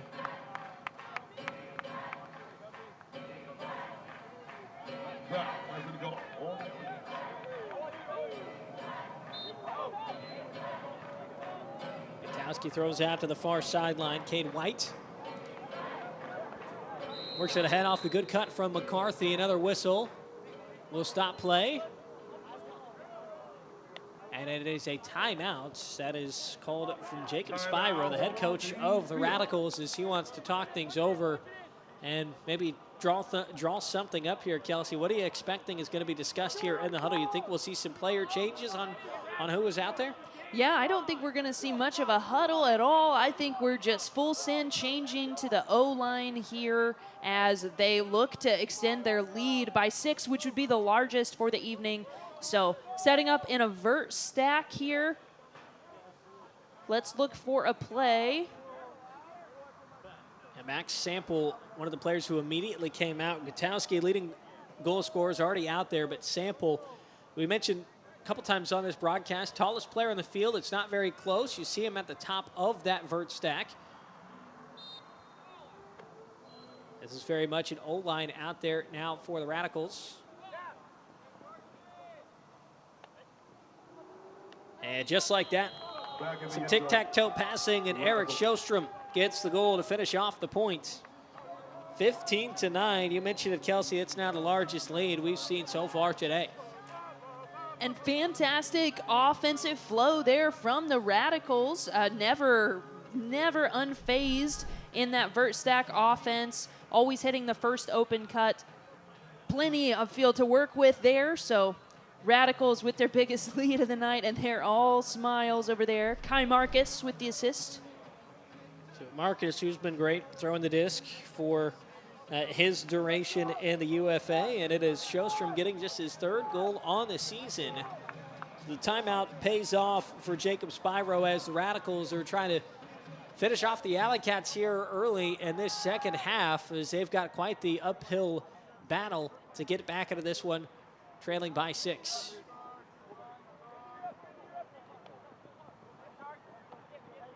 AlleyCats obviously need quite a few breaks to get back into this one, but also the offensive line needs to start holding more consistently so they even have that opportunity. And we looked at the first half statistics.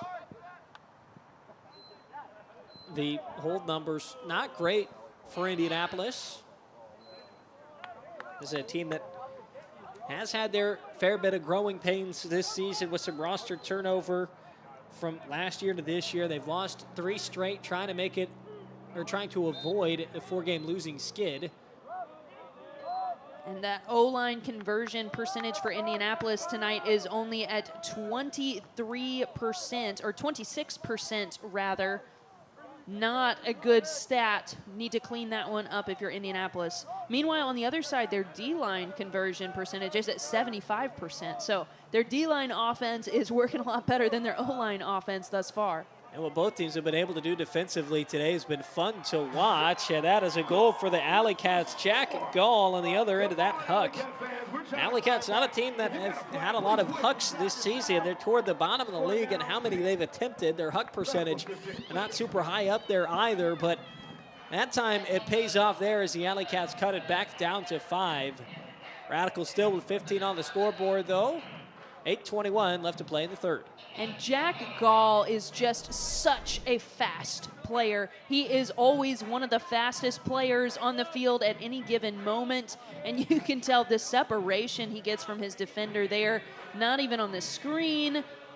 Jack Gall comes in with a timely goal from the offensive line, right as we were being critical on that O-line conversion percentage. How about that? As AlleyCats fans might be hoping we could inject more of the broadcaster's jinx into this broadcast, but I promise you we don't have those kind of dark arts in our arsenal. As the Radicals maintain a 5-goal lead, the O-line is back out there.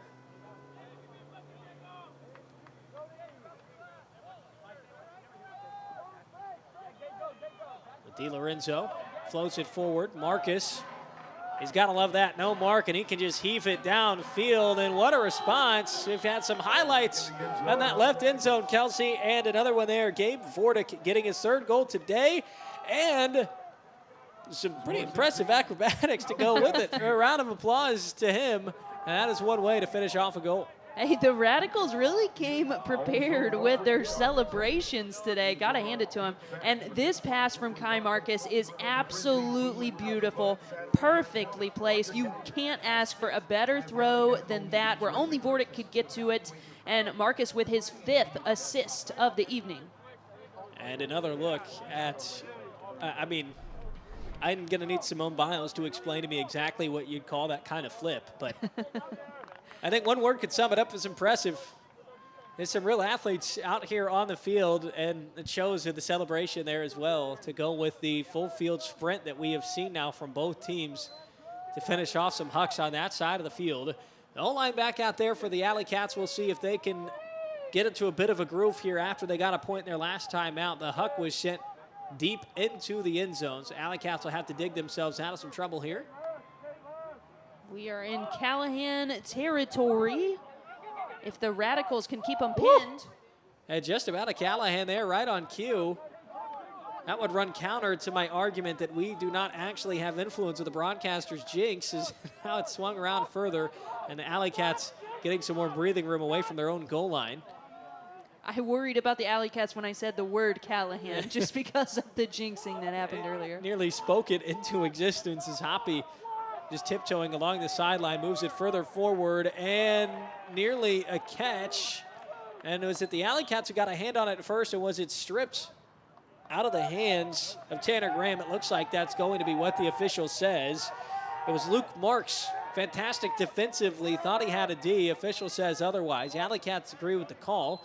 And will we see this O-line get a goal here, right on the doorstep? So since he didn't have 10 yards to go, he got to center it.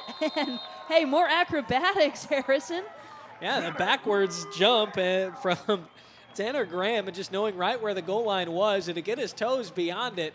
That's just some good IQ that he's playing with there. Just under 7 minutes left to play in the third quarter. As this replay will be a fun one to watch, just how he gets his toes beyond the goal line in for the goal. And Tanner Graham, the hero on that point there, not only the acrobats to get the score, but also the layout grab just 3 passes prior to get them this opportunity. Good hold there by the AlleyCats. Up in that O-line conversion percentage. 16-11. And the Radicals, again, looking to lock in a ticket to the postseason with a win tonight as the AlleyCats do another short drop pull.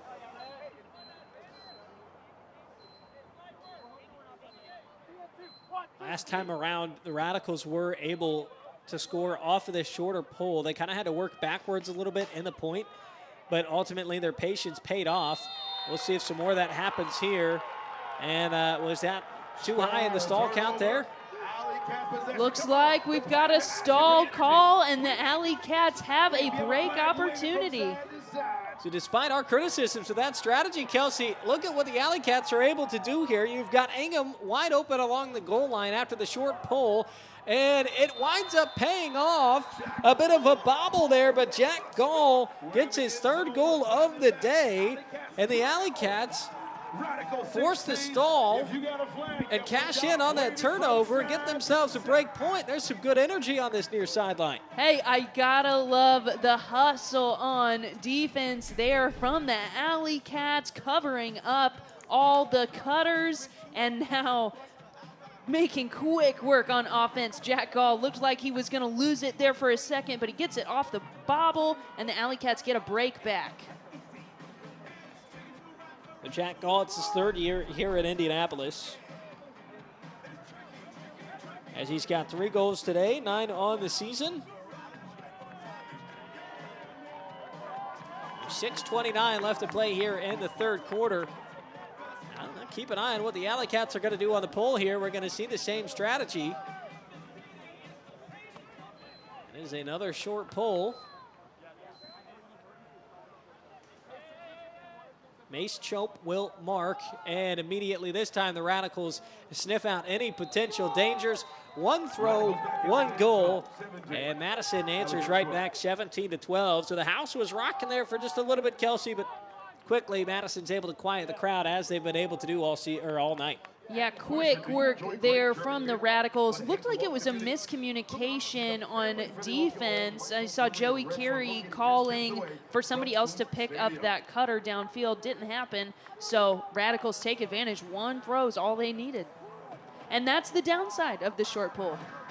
You're really you're toeing the line there. It's a high-risk type of play that you see what the high reward was and where the AlleyCats were able to force the stall count and then immediately score a couple of throws later, but then you see the high risk of it there is all it took was 1 throw. Their defense was undone. And so communication, you'd imagine, as you mentioned, Kelsey, you think it might have been a miscommunication there. Communication obviously vital in sports in general, but especially with that strategy on the short pull and putting your backs against the wall, you got to make sure you've got your matchup sorted out. And you have the time to sort out the matchups. I mean, the offense is coming to you, so if you're going to stand there and wait for them, you need to make sure that you have all your ducks in a row. That's a nice grab by Davenport, who quickly throws it up ahead. A fantastic catch from Hoppy. He tries to go around the mark, so the AlleyCats are just trying to show off some of the flashy grabs that they can make in a couple of receptions here. As it goes back around to Davenport. Now a larger swing takes it back to the near side. Chamberlain with it.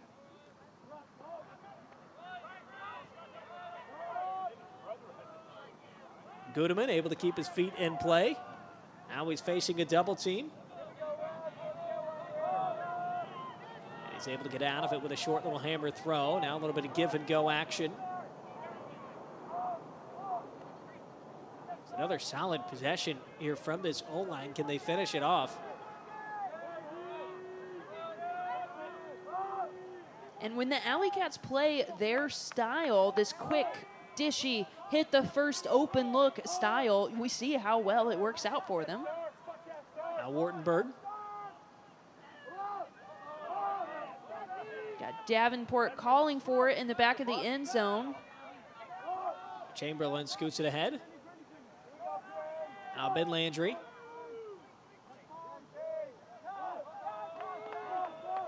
Radicals digging deep here defensively as Chamberlain has it again.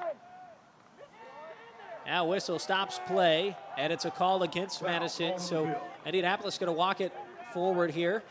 Right along the goal line, Chamberlain will sit. He'll be double teamed. Throws his way out of some trouble. Hoppy.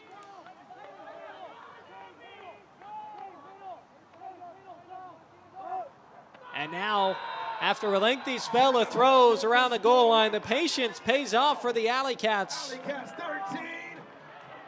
Quite the spike as well from Davenport. Kelsey, you mentioned his celebrations are one you should keep an eye on as Davenport fired up after the goal for the AlleyCats and letting us know about it. Robbie Davenport always bringing the energy to Indianapolis. He's such a fun player to watch, as you get a glimpse of here. And he brings the energy to Indianapolis right when they need it, bringing the Cats back within 4. With 4:18 left to play in the third quarter. And let's see what the AlleyCats choose to do on this pull.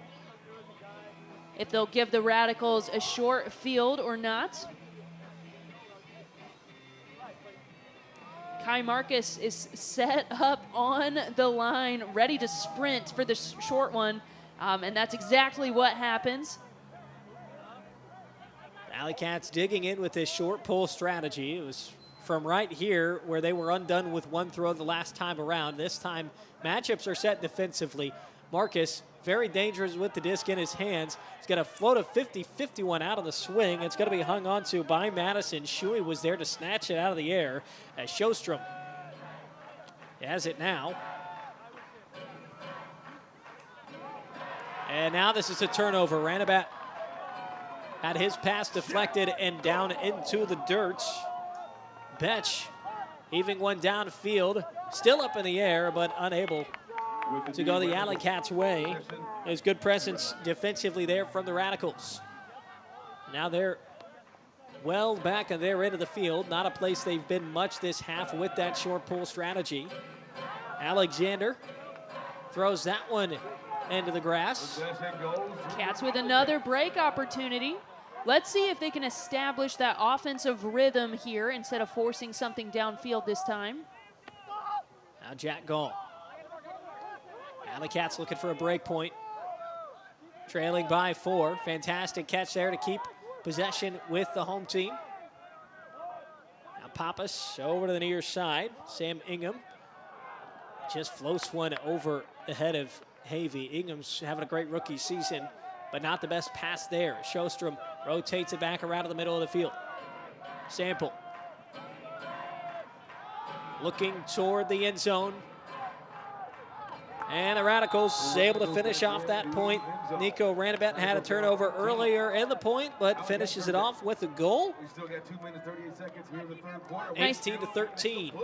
Nice pass from Max Sample there, and what was not the prettiest point from an ultimate perspective, the Radicals are able to dig deep and finish out that hold. Sample was nice enough to talk with us in the pregame, as a lot of players from Madison filtered in pretty late. We'll talk about that before this one's over, but coaching staff wasn't here yet. Kelsey, normally you're looking for the coaches before we start this game to get their thoughts. And so Sample just happened to be the first player we ran into, and we were kind of talking to him about, their keys to the game, what they want to do. And one of the things he mentioned was just keeping up the intensity in the third quarter. Sometimes been a problem for this Radicals team. I'd say not so far this afternoon. They're probably pretty pleased with how their third quarter's gone. Definitely not dropping on the intensity at all, but hey, it's been a tight Q3. The teams are matched at 5-5 after the Radicals won the first 2 quarters. Long swing pass. Jake Wall. Now this is Gudeman. Thought about giving it to Wall. Now he does as he gets further up the field. Wall with a chance on the huck, but it wasn't there. A shorter pass keeps the possession alive. AlleyCats working his near sideline very well, but a double team causing some problems here for Heiser, who throws out of it with a high hammer. Now Kemp. Gutowski marking him aggressively. Carey comes away with the disc as it's rotated again. O-line has really cleaned things up for the most part here in this third quarter for Indianapolis, as Weaver finding space in the middle of the field.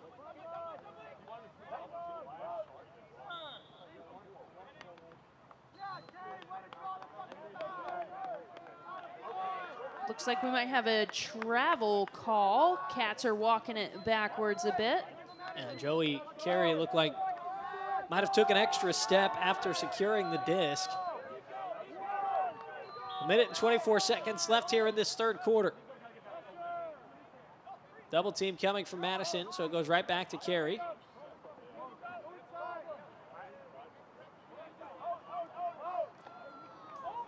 Heiser. Nice snag out of the air from Jake Wall. Quickly back up to his feet. Radicals thought that disc hit the turf, but Weaver was able to get his hand underneath it for the catch. Gudeman getting open on the far side. Under a minute left in the third now. Yep, back-to-back great catches from the AlleyCats, Jake Wall and then Matthew Weaver, both keeping their hopes for this point alive. Now getting later into the third quarter. Final minute here. 40 seconds left. AlleyCats trying to get a late goal, and they'll do just that. Weaver was there. A fantastic pass on the outside end along the near sideline. Weaver able to chase the disc down with 37 seconds left to play in the third quarter. A O-line there looking very good for Indianapolis. Definitely cleaning up that conversion percentage. Great point for Matthew Weaver as he makes a layout to keep the play alive earlier and then breaks away for the score up the sideline. Cats bring it back within 4. Outscoring the Radicals this quarter 6-5, but hey, still quite a bit of ground to make up if they want to stay alive. Again, playoffs are on the line tonight. The Radicals punch a ticket to the postseason with a win, and the AlleyCats would be eliminated from playoff contention. Championship weekend this year is going to be hosted at Breeze Stevens Field in Madison, Wisconsin. This is Kai Marcus with it off the short pole again. Marcus with a rare bad throw there. So turnover here. We'll see if the AlleyCats can respond. As the call goes against Madison, AlleyCats get to walk it up a little bit further on the field. 20 seconds left to work with here in the third quarter. Goal here cuts it down to 3. That's much more manageable than where we were at halftime. Landry. 10 seconds left to do something with it. Pappas, long pass upfield. Chamberlain chases it down. Hammer throw with 5 seconds left to play. It's anybody's disc. It's the AlleyCats disc as they get the goal. More late quarter magic. Are you kidding me? And Robbie Davenport, the Energizer Bunny, comes down with that one again. And that is a tough grab off a hammer throw over the defender who had position. Just an insane play from Robbie Davenport. And wow, cardiac cats, am I right? My goodness, we saw late quarter magic in the first. We get it here again in the third. Davenport always one for the theatrics after scoring, and he's fired up once again. Much to GG's approval, I'm sure, as the orange cleats were high above the ground for that goal. We've seen the orange cleats up and down the field today. Robbie is having a fantastic performance, and just when the AlleyCats need it most, Cats outscoring the Radicals 7-5 this quarter. 2 seconds left. Let's see if we can get some more last-second magic. And they go with a short pole again. I mean, surely not, right? With 2 seconds left. I thought it was a gutsy thing to do, and they went with a short pole with under a minute left to play, given the quick offense that can be generated from such a shrunken field. And we'll see what Coach Shepard wants to do here as he spends some time with his D-line before the pole. Looks like there's been a call. I'm not sure if it was unsportsmanlike conduct, delay of game. I don't see a signal, but the AlleyCats are going to have to pull it from their end zone now instead of from their brick mark. So Radicals have an extra 25 yards to work with. Let's see if that helps them. If I'm the AlleyCats, I'm trying to throw this one as far as I can. With only 2 seconds to go, put them in position to have to huck.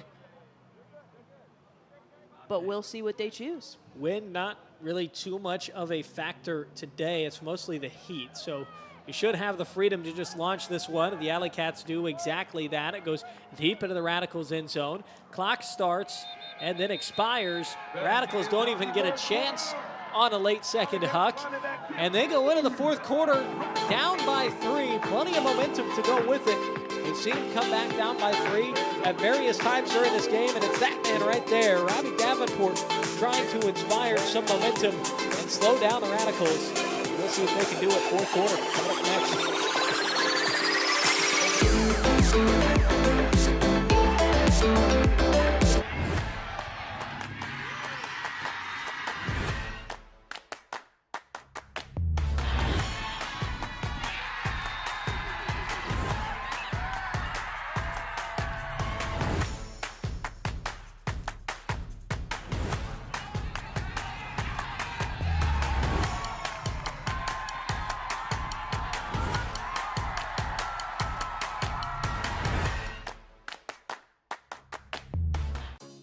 We're Carp Homes. Let us take the pain out of selling your home. We pay cash for your house as is. You don't touch a thing. Leave all repairs and cleanup to us. Homegrown right here in Indy. We're local and reputable, and we care about our city and neighbors. Our team comes to meet with you in person to evaluate your property, resulting in getting you the best possible offer. Call Carp Homes today or visit our website to learn more. Welcome to Googman House, a locally owned, award-winning, and family-friendly microbrewery and coffee house located just northwest of downtown Indy. With over 20 delicious beers brewed on site, from hazy IPAs and fruited sours to the best-selling Guggenweizen and Hefeweizen and Riverside Hazy IPA. Pick your own flight of beers, order your grub from the cabin kitchen, and enjoy a day in the beer garden. We invite you to experience Googman House. Learn more at GoogmanHouseBrewing.com and follow along on Instagram at Googman House Brewing.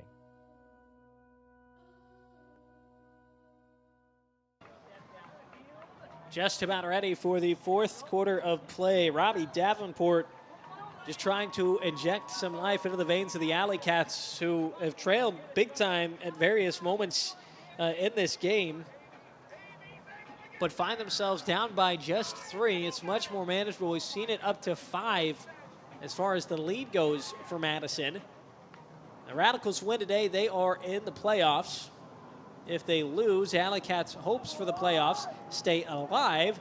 And then these two teams will play again once more this week. Both teams coming off a game last night as well. Kelsey, do you think we might see that begin to play a factor here as we start the fourth quarter of play, to maybe see some tired legs, given the short turnaround for both of these teams, having to play and then travel and then play the following day? Coach Drew Shepard from the AlleyCats seemed to think so. He shared that out of his 20 rostered players tonight, 10 of them played last night. 10 of them have fresh legs. Meanwhile, on the other side, the Radicals had 17 players that played last night. And then we mentioned earlier the Radicals bus was late getting to Kuntz Stadium today. So Radicals had a really quick turnaround with the warm-up, and it might be starting to affect them here. The tiredness from last night, the short warm-up, the 90-degree heat here in Indianapolis. Like Max Sample told us earlier, he said sometimes the Radicals struggle to keep intensity high late in the game. So let's see how they respond in this fourth quarter now that the AlleyCats have some momentum. So this is Sjostrom with the disc. We get a stoppage in play. Chun Moy was knocked to the ground. So it's a call against the AlleyCats for the contact there away from the disc. And quickly, it is Gutowski who gets the goal. One thing the Radicals did a really good job of at the start of the second was stifle any potential momentum the AlleyCats could generate from a late goal in the first. And they do just that here in the fourth, leaning on their star, Anthony Gutowski, to get free. And 4 goals is no small number, especially with only 1 quarter to go. So Radicals take care of business with that quick hold. That's exactly what they needed. And now their defensive line just needs to get a stop against the Cats to stifle this energy, this momentum that the AlleyCats are feeling right now. You got to think the first few minutes here of this fourth quarter are massive. You think if the Radicals, if they're able to get a break point here or maybe turn this into a really lengthy point, it could just really do a lot to mention, just stifle any momentum that the AlleyCats may have, as it is a 4-goal advantage. But if the AlleyCats get a quick score here, it's right back down to just a 3-goal lead for Madison. And they're still in this thing as we get to some pivotal moments here in Indianapolis at Kuntz Stadium. Early Huck in the point, Havey deep, nobody near him. And it is a quick goal from Indianapolis. It is back to a 3-goal lead for Madison. And from a team that doesn't attempt many hucks, I like the look there from Betch to Havey. Wide open field.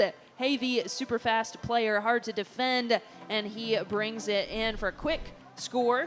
And honestly, if you are Indianapolis, that's what you need out of your O-line is quick holds, because the bulk of the work here is going to be on the D-line. You need at least 3 breaks. And we will see if the D-line sticks with that short pull strategy that we've seen almost the entirety of this second half. That short pull strategy does save time as well, even if the disc gets punched in.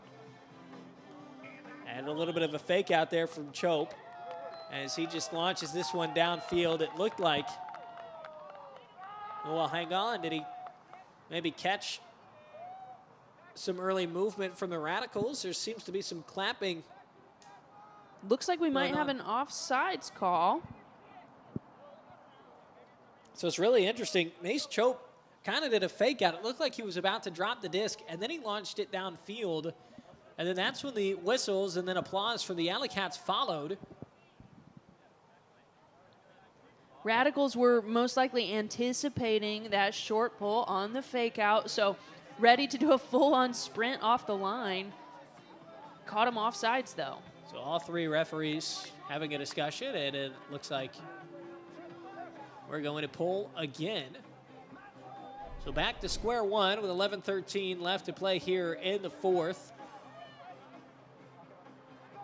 AlleyCats have never led in this game.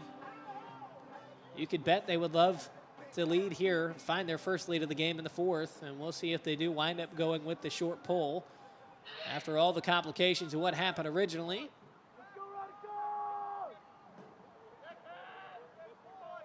And Chope will launch it. No fake out this time around.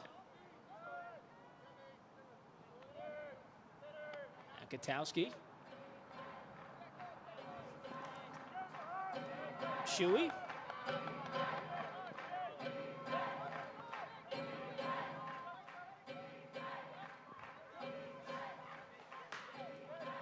It's back with Ted Shuey trying to find a teammate. Gutowski getting open underneath. Coach Shepard said he's okay with that. It's the stuff where Gutowski can get behind them defensively, where he can really create some major problems. As Chun Moy has it along the near sideline. Sjostrom, and the big swing pass.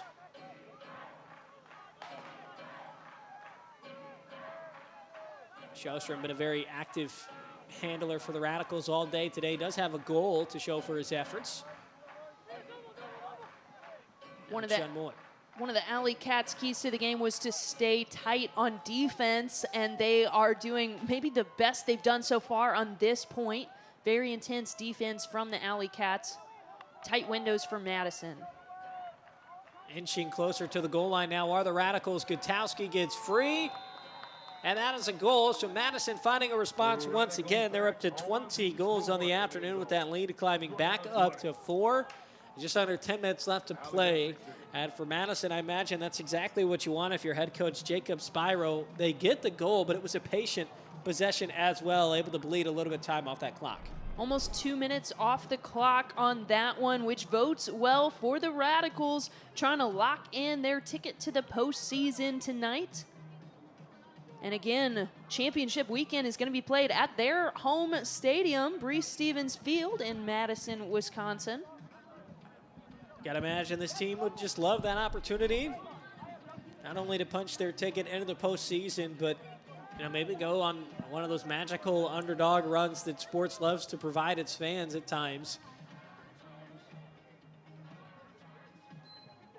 So we'll see what the O-line for the AlleyCats can do. Down by 4 once again, just under 10 minutes left to play. Regardless of the final score, this one, Kelsey, I think a lot of good improvements that we've seen from the AlleyCats in this second half compared to the first.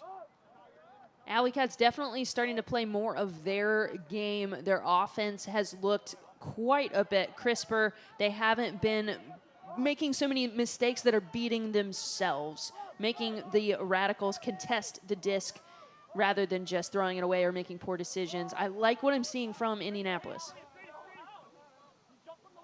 As the greatest attempt from Wartenberg. Nearly pays off, instead turns into a turnover. It would have been great for the UFA highlights.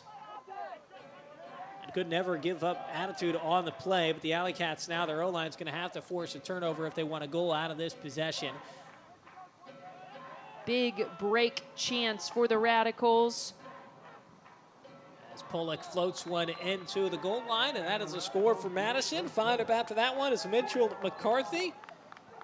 So he uses all 6 feet to go up and snatch that disc out of the air. Break point for Madison, and with 8:50 left to play, it is quite the uphill battle that remains for the AlleyCats if they want to keep their playoff hopes alive. 21-16. Need a hold here and then 4 breaks if you are the AlleyCats. That is no small feat to accomplish in a game, period, but especially not with under 9 minutes to go in this one. Cardiac Cats are going to need a little bit more of their magic late in this one to keep their postseason dreams alive. And a loss today would be 4 straight. This team has not won since June 7th, 25-16 victory over Detroit. Left on the schedule for Indianapolis is Madison one more time, Detroit one more time, and then Pittsburgh as well. Those last 2 games I mentioned, both those going to be at home.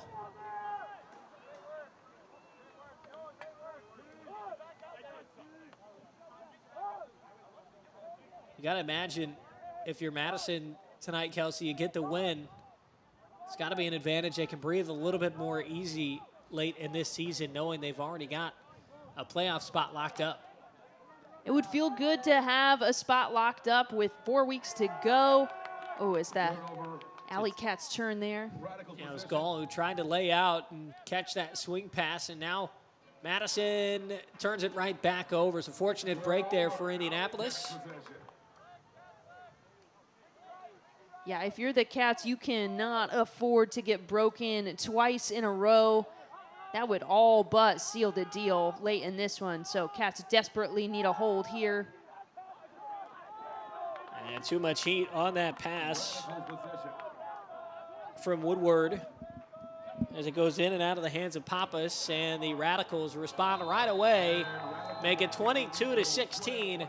And that just might do it here. 7:44 is a lot of time, but the break points that the AlleyCats will have to manufacture is no easy task, a lot easier said than done. Gonna be pretty tough for the AlleyCats to claw their way out of this one so late in the fourth. It's not over yet, but it is pretty darn close if you're Indianapolis. Regardless, AlleyCats with a lot of positives tonight, quite a bit to build on with this very young roster. These are the reps that you need to grow as a team. Yeah, you look at just the silver lining is, you could say, development. I mean, right? The best way to learn to play at this level is to play at this level. It's not always going to be pretty at times, but everybody's got to start somewhere. You know, for some of these guys, in their first or second year in this league, or first time getting significant points played compared to what they've done in years past, there's got to be some growing pains with that. But Kelsey, we have mentioned, especially what we've seen from the O-line here this half, it has been a lot more crisp. And we haven't seen as many of the mistakes that we saw in the first half, despite the issues on that last point. As this is a deep pass, and then this is just not going to come back into play. Chamberlain was there. It would have been a heck of a grab if he was able to hold on to it. Radicals with yet another break opportunity. And for a team that looked like they were running out of legs and intensity, the Radicals sure have turned it around for the fourth. It's been impressive.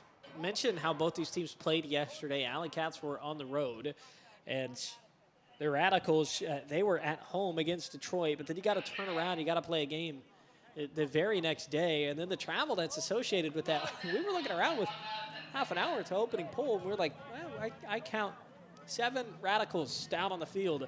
We're wondering where the rest of the team was, and turns out they had a whole bunch of guys in a van who still hadn't arrived yet with less than half an hour to go.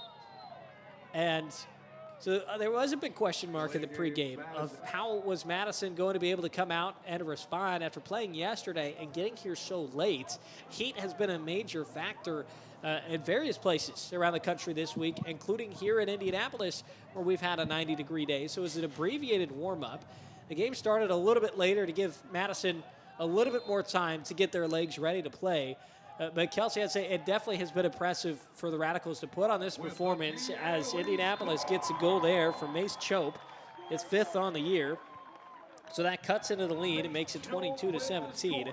But Kelsey, back to Madison and just the travel issues they wound up running into on their way just to get to Indianapolis to put up 22 goals and counting with 7 minutes left in the fourth quarter and a game with some playoff implications on it.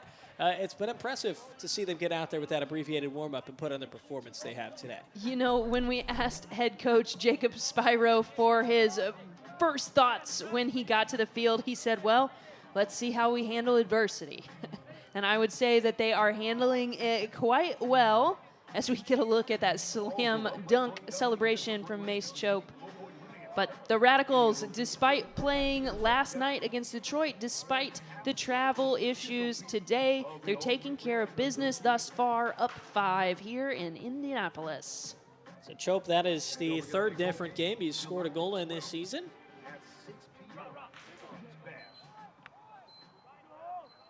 Seven minutes left here in the fourth quarter. Another short pull from Indianapolis. Gutowski is there for the catch on the high swing. Thought Tanner Graham was going to get there for a second. I like the hustle on defense. If you're the Cats, you have to contest every throw right now. This is Shuey. Jack Gall marking him as Shuey floats one over his arms. DiLorenzo toward Gutowski. Not in the end zone. Can Gutowski get himself an assist? No, he'll swing it out of trouble. Now back with DiLorenzo, who found Gutowski moments ago. Now Vortic, another swing. Chunmoy once again. And this time Gutowski in that far corner will wind up getting the goal, so he adds another to his tally today. 6:12 left here in the fourth. Radicals up to 23 goals. And good patience there from the Radicals as Gutowski almost got in the end zone earlier. They reset it, swing it to the other side of the field, and right back to Gutowski, who is having himself a night. Doing everything he can to lock in a postseason ticket for the Radicals. As you see there, 5 goals and 2 assists for him. He had 2 goals in the first meeting between these teams this season. And despite the AlleyCats centering their defensive game plan around shutting him down, he's found a way into the end zone regardless. And Kelsey, it's really what makes good players great is, you know, when you can try to stop him, you can try to slow him down, but it speaks to Gutowski's ability that, you know, even though teams will game plan for him, he can still find ways to get the job done and score. As Havey catches the disc here on the near side. Ingham tiptoeing. Sam Ingham, one of those young players in a rookie season. You see all the potential he can bring to the turf. He's played really well in the last 4 games leading up to this one. Landry back in the lineup, changed his role a little bit today, but Ingham's presence still been known when he's out on the field. As it goes back to him once more. And that is a goal for the AlleyCats, an effective point for that O-line. Michael Ames finishing it off, his first goal today. Ames is a player the AlleyCats have been really excited to have back, as he played for the AlleyCats years ago. Took off about 4 seasons, and now he's back in the black and green in Indianapolis. Brings a lot of stability to a really young team that needs veterans like Ames. So he gets in for the score there.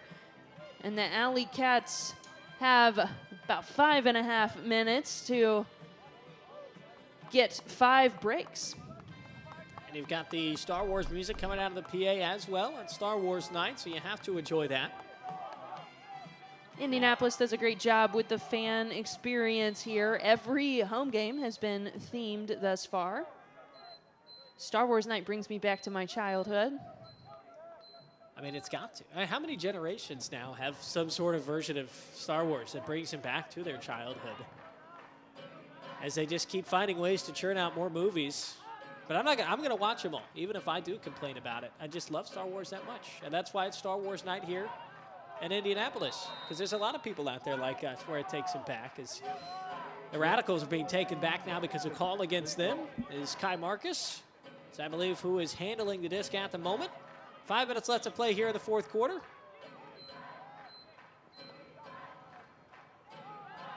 Hammer throw deep into the end zone and tipped and down into the ground for the turnover. Good play there from Seth Gudeman, and timely. AlleyCats gonna have to make quick work of this break opportunity. Still 2 timeouts remaining for the AlleyCats. As Gudeman swings it back deep into their own end zone are the AlleyCats and Joey Carey, who shovels it ahead.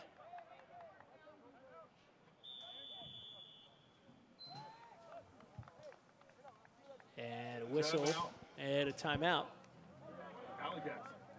Called by the AlleyCats. 4.5 left to play here in the 4th quarter.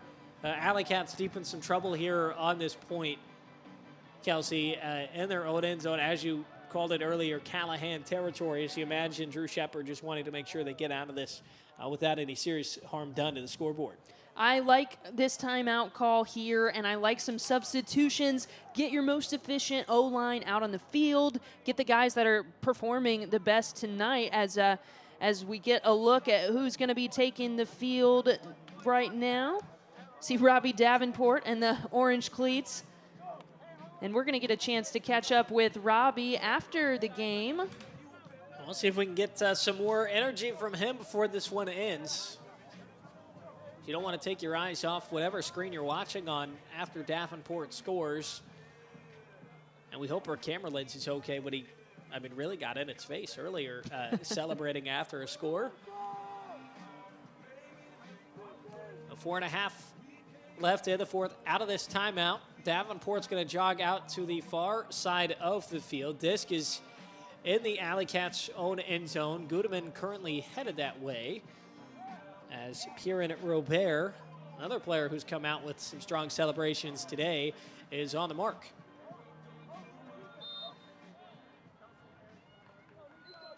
Goodeman, not a bad player to have in situations like these as the stall count gets high up there. Long swing as the disc is chased down by Graham. And a good job by Wartenberg to get open. So out of trouble are the AlleyCats. Now what can they do offensively? Now Graham off the swing. There's Davenport. And Davenport again.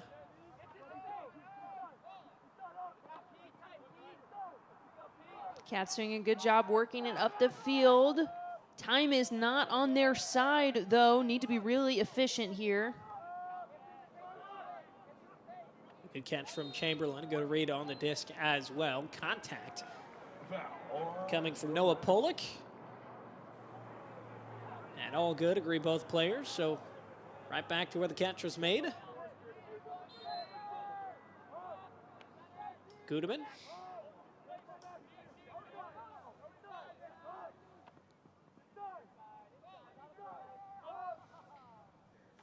And that is the orange cleats of Robbie Davenport, and there he is.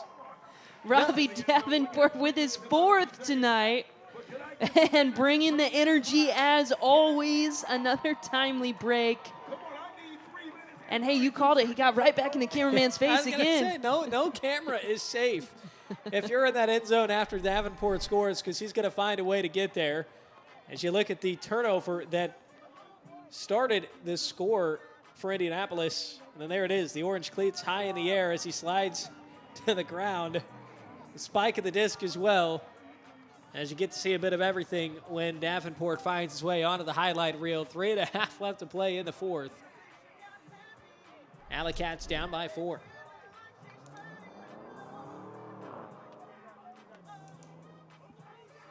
Davenport leading the Cats in goals tonight with that 4th.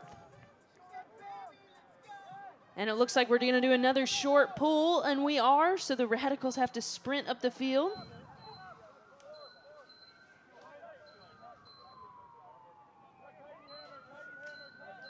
And they'll try to find Gutowski right out of it. Hammer throw didn't quite get to the length of the end zone, so Gutowski not scoring that time around. And Sjostrom moves the disc out of his hand, and then now it's back and swung in the direction of Chun Moy. Sjostrom again, so that short pull for the second time tonight. We try to see Madison get some very quick offense out of it. That time it did not result in the goal, but that is a great cut by Chun Moy away from the disc to get open for the goal. And our cameraman down there on that side of the end zone making all sorts of friends here in the 4th quarter as Chun Moy celebrates with 3 minutes left in the 4th. It is 24 goals now for Madison, up to 19 for the AlleyCats. And one of the silver linings here for Indianapolis tonight, Kelsey, and they're on a run of games where they scored 14, 14, and 12. And they're one shy of 20, and this game got away from them at times, but just in terms of the scoring they've been able to do tonight, it's been kind of above average so far of what they've done this season for a team that, compared to some of the other competition they have in the UFA, doesn't score at a high clip. Definitely some marked improvements for Indianapolis tonight. Lots to build on, and especially in this second half. I mean, tied game for the second half as the AlleyCats outscored the Radicals 7-5 in the 3rd, and now in the 4th we've got the Radicals outscoring them 6-4. So, I mean, it's a tie ball game if you're only looking at the second half. Lots of improvements from the Cats. And I like their short pull strategy for late in the game here, because either you get your break opportunity or the Radicals score quickly. You don't lose a lot of time, as time is not your friend right now. Going to be very difficult for the AlleyCats to generate a hold in 4 breaks with only 2.5 to go. It's Davenport back with it. A lot of energy left in those legs despite the last couple minutes here of the 4th quarter. There's Hoppy.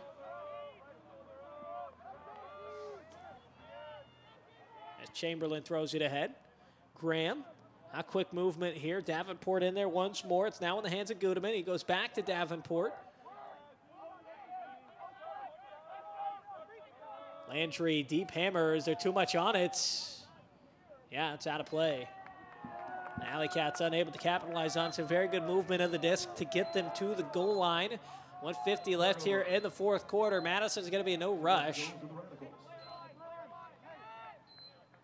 At least you would think. Up by 5. This one should be in the bag for the Radicals as they look to clinch a playoff spot for the second year in a row. And apart from anything crazy happening, that's exactly how this one's going to end.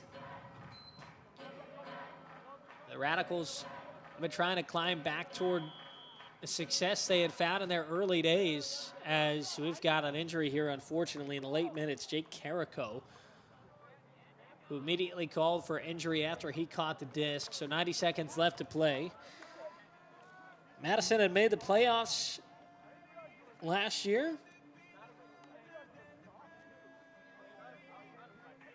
It's a team that's been a runner-up a couple of times.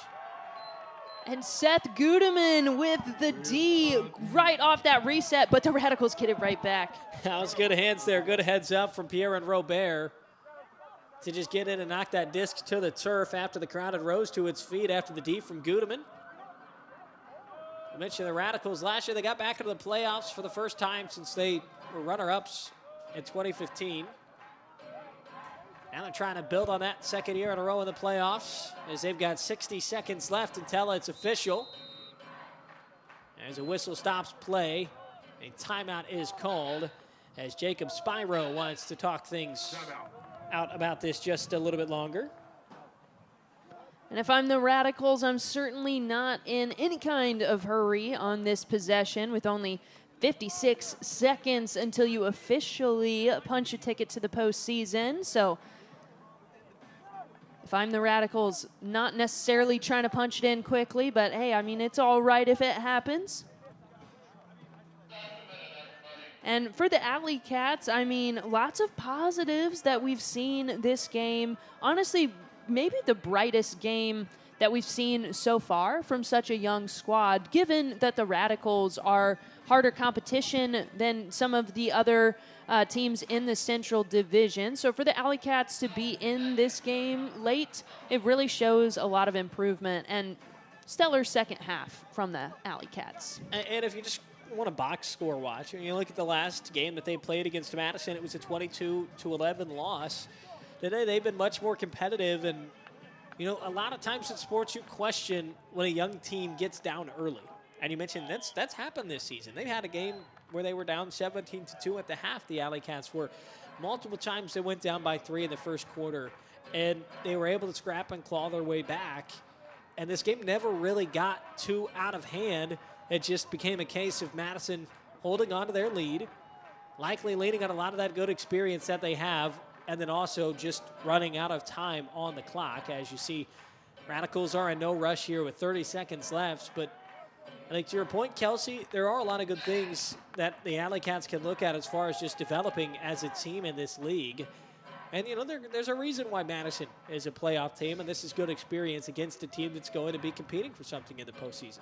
I mean, not a lot of veterans on Indianapolis right now. So for these young guys to get the reps to play at this level, that bodes well for the future in Indianapolis.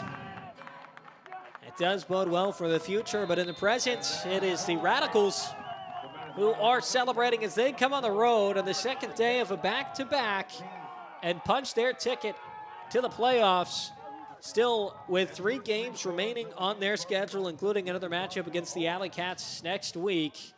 So we will get our final thoughts on this game with your final score being 24-19, and hopefully we will get Robbie Davenport up here in the press box as well after, and maybe figure out some of the inspiration behind some of the celebrations and the energy that he brought today. But once again, it is the Radicals punching their ticket to the postseason. Don't go anywhere. We're going to break this whole game down. And again, mention hopefully get Davenport up here and talk to him a little bit. That's all coming up in our post game on WatchUFA.tv. Careful what you say, cause you on a front line. Yeah, we going quick, moving like a timeline. Yeah, got a lot of enemies that try to take control of me. So I put it in the past so they won't notice me.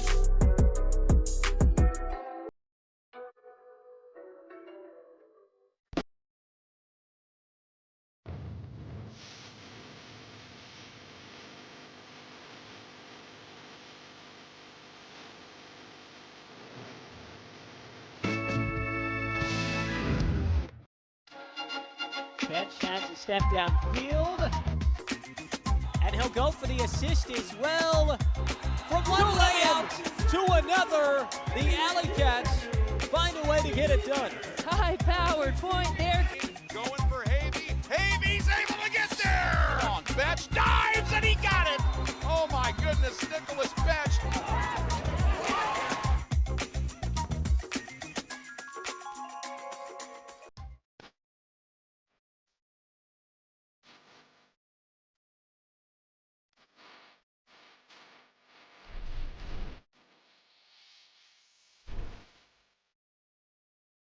What you say, cause you on a front line.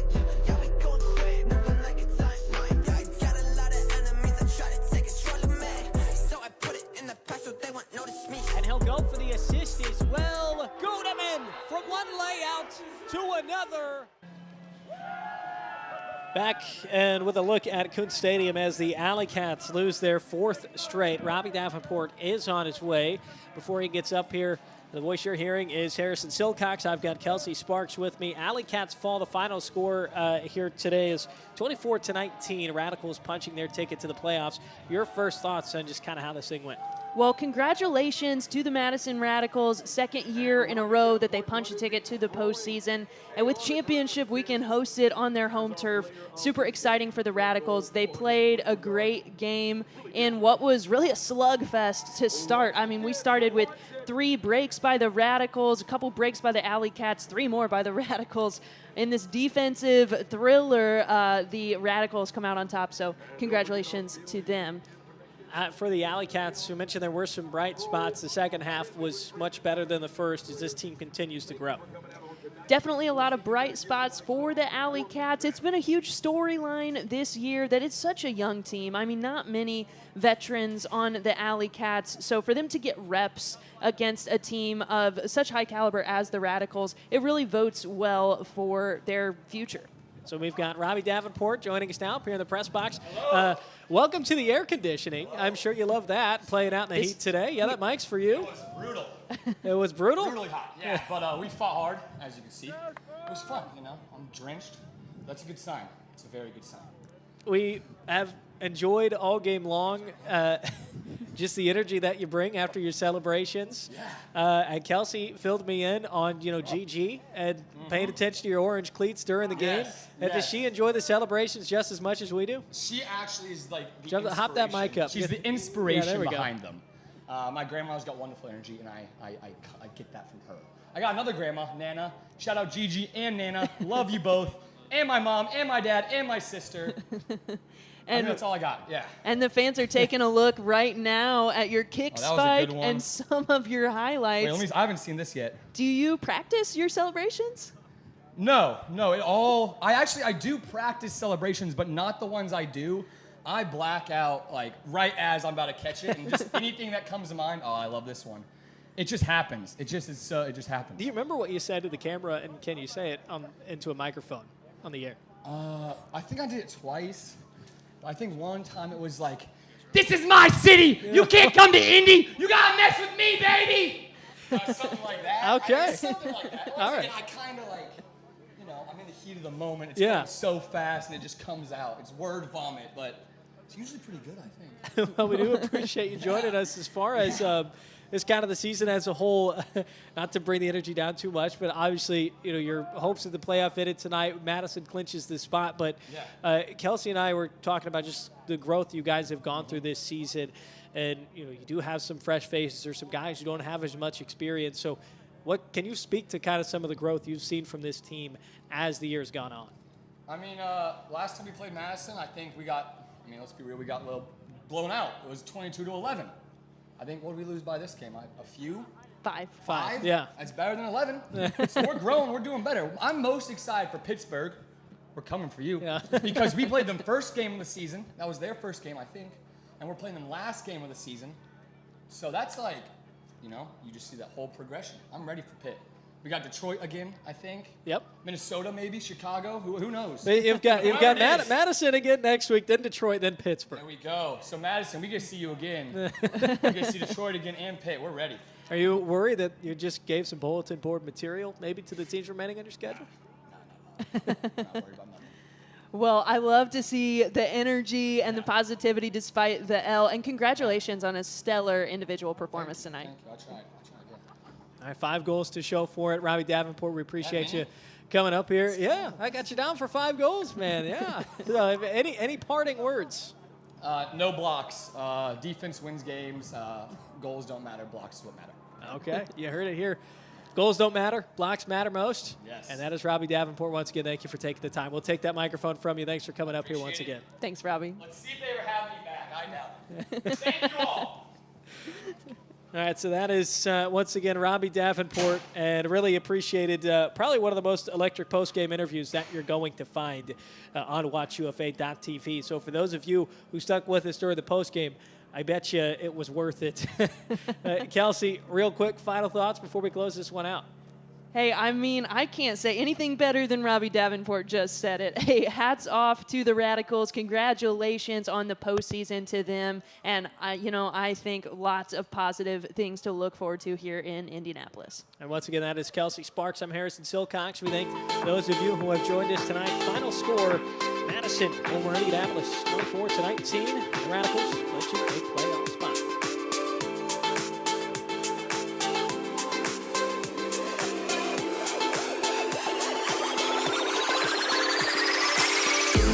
We'll be right back.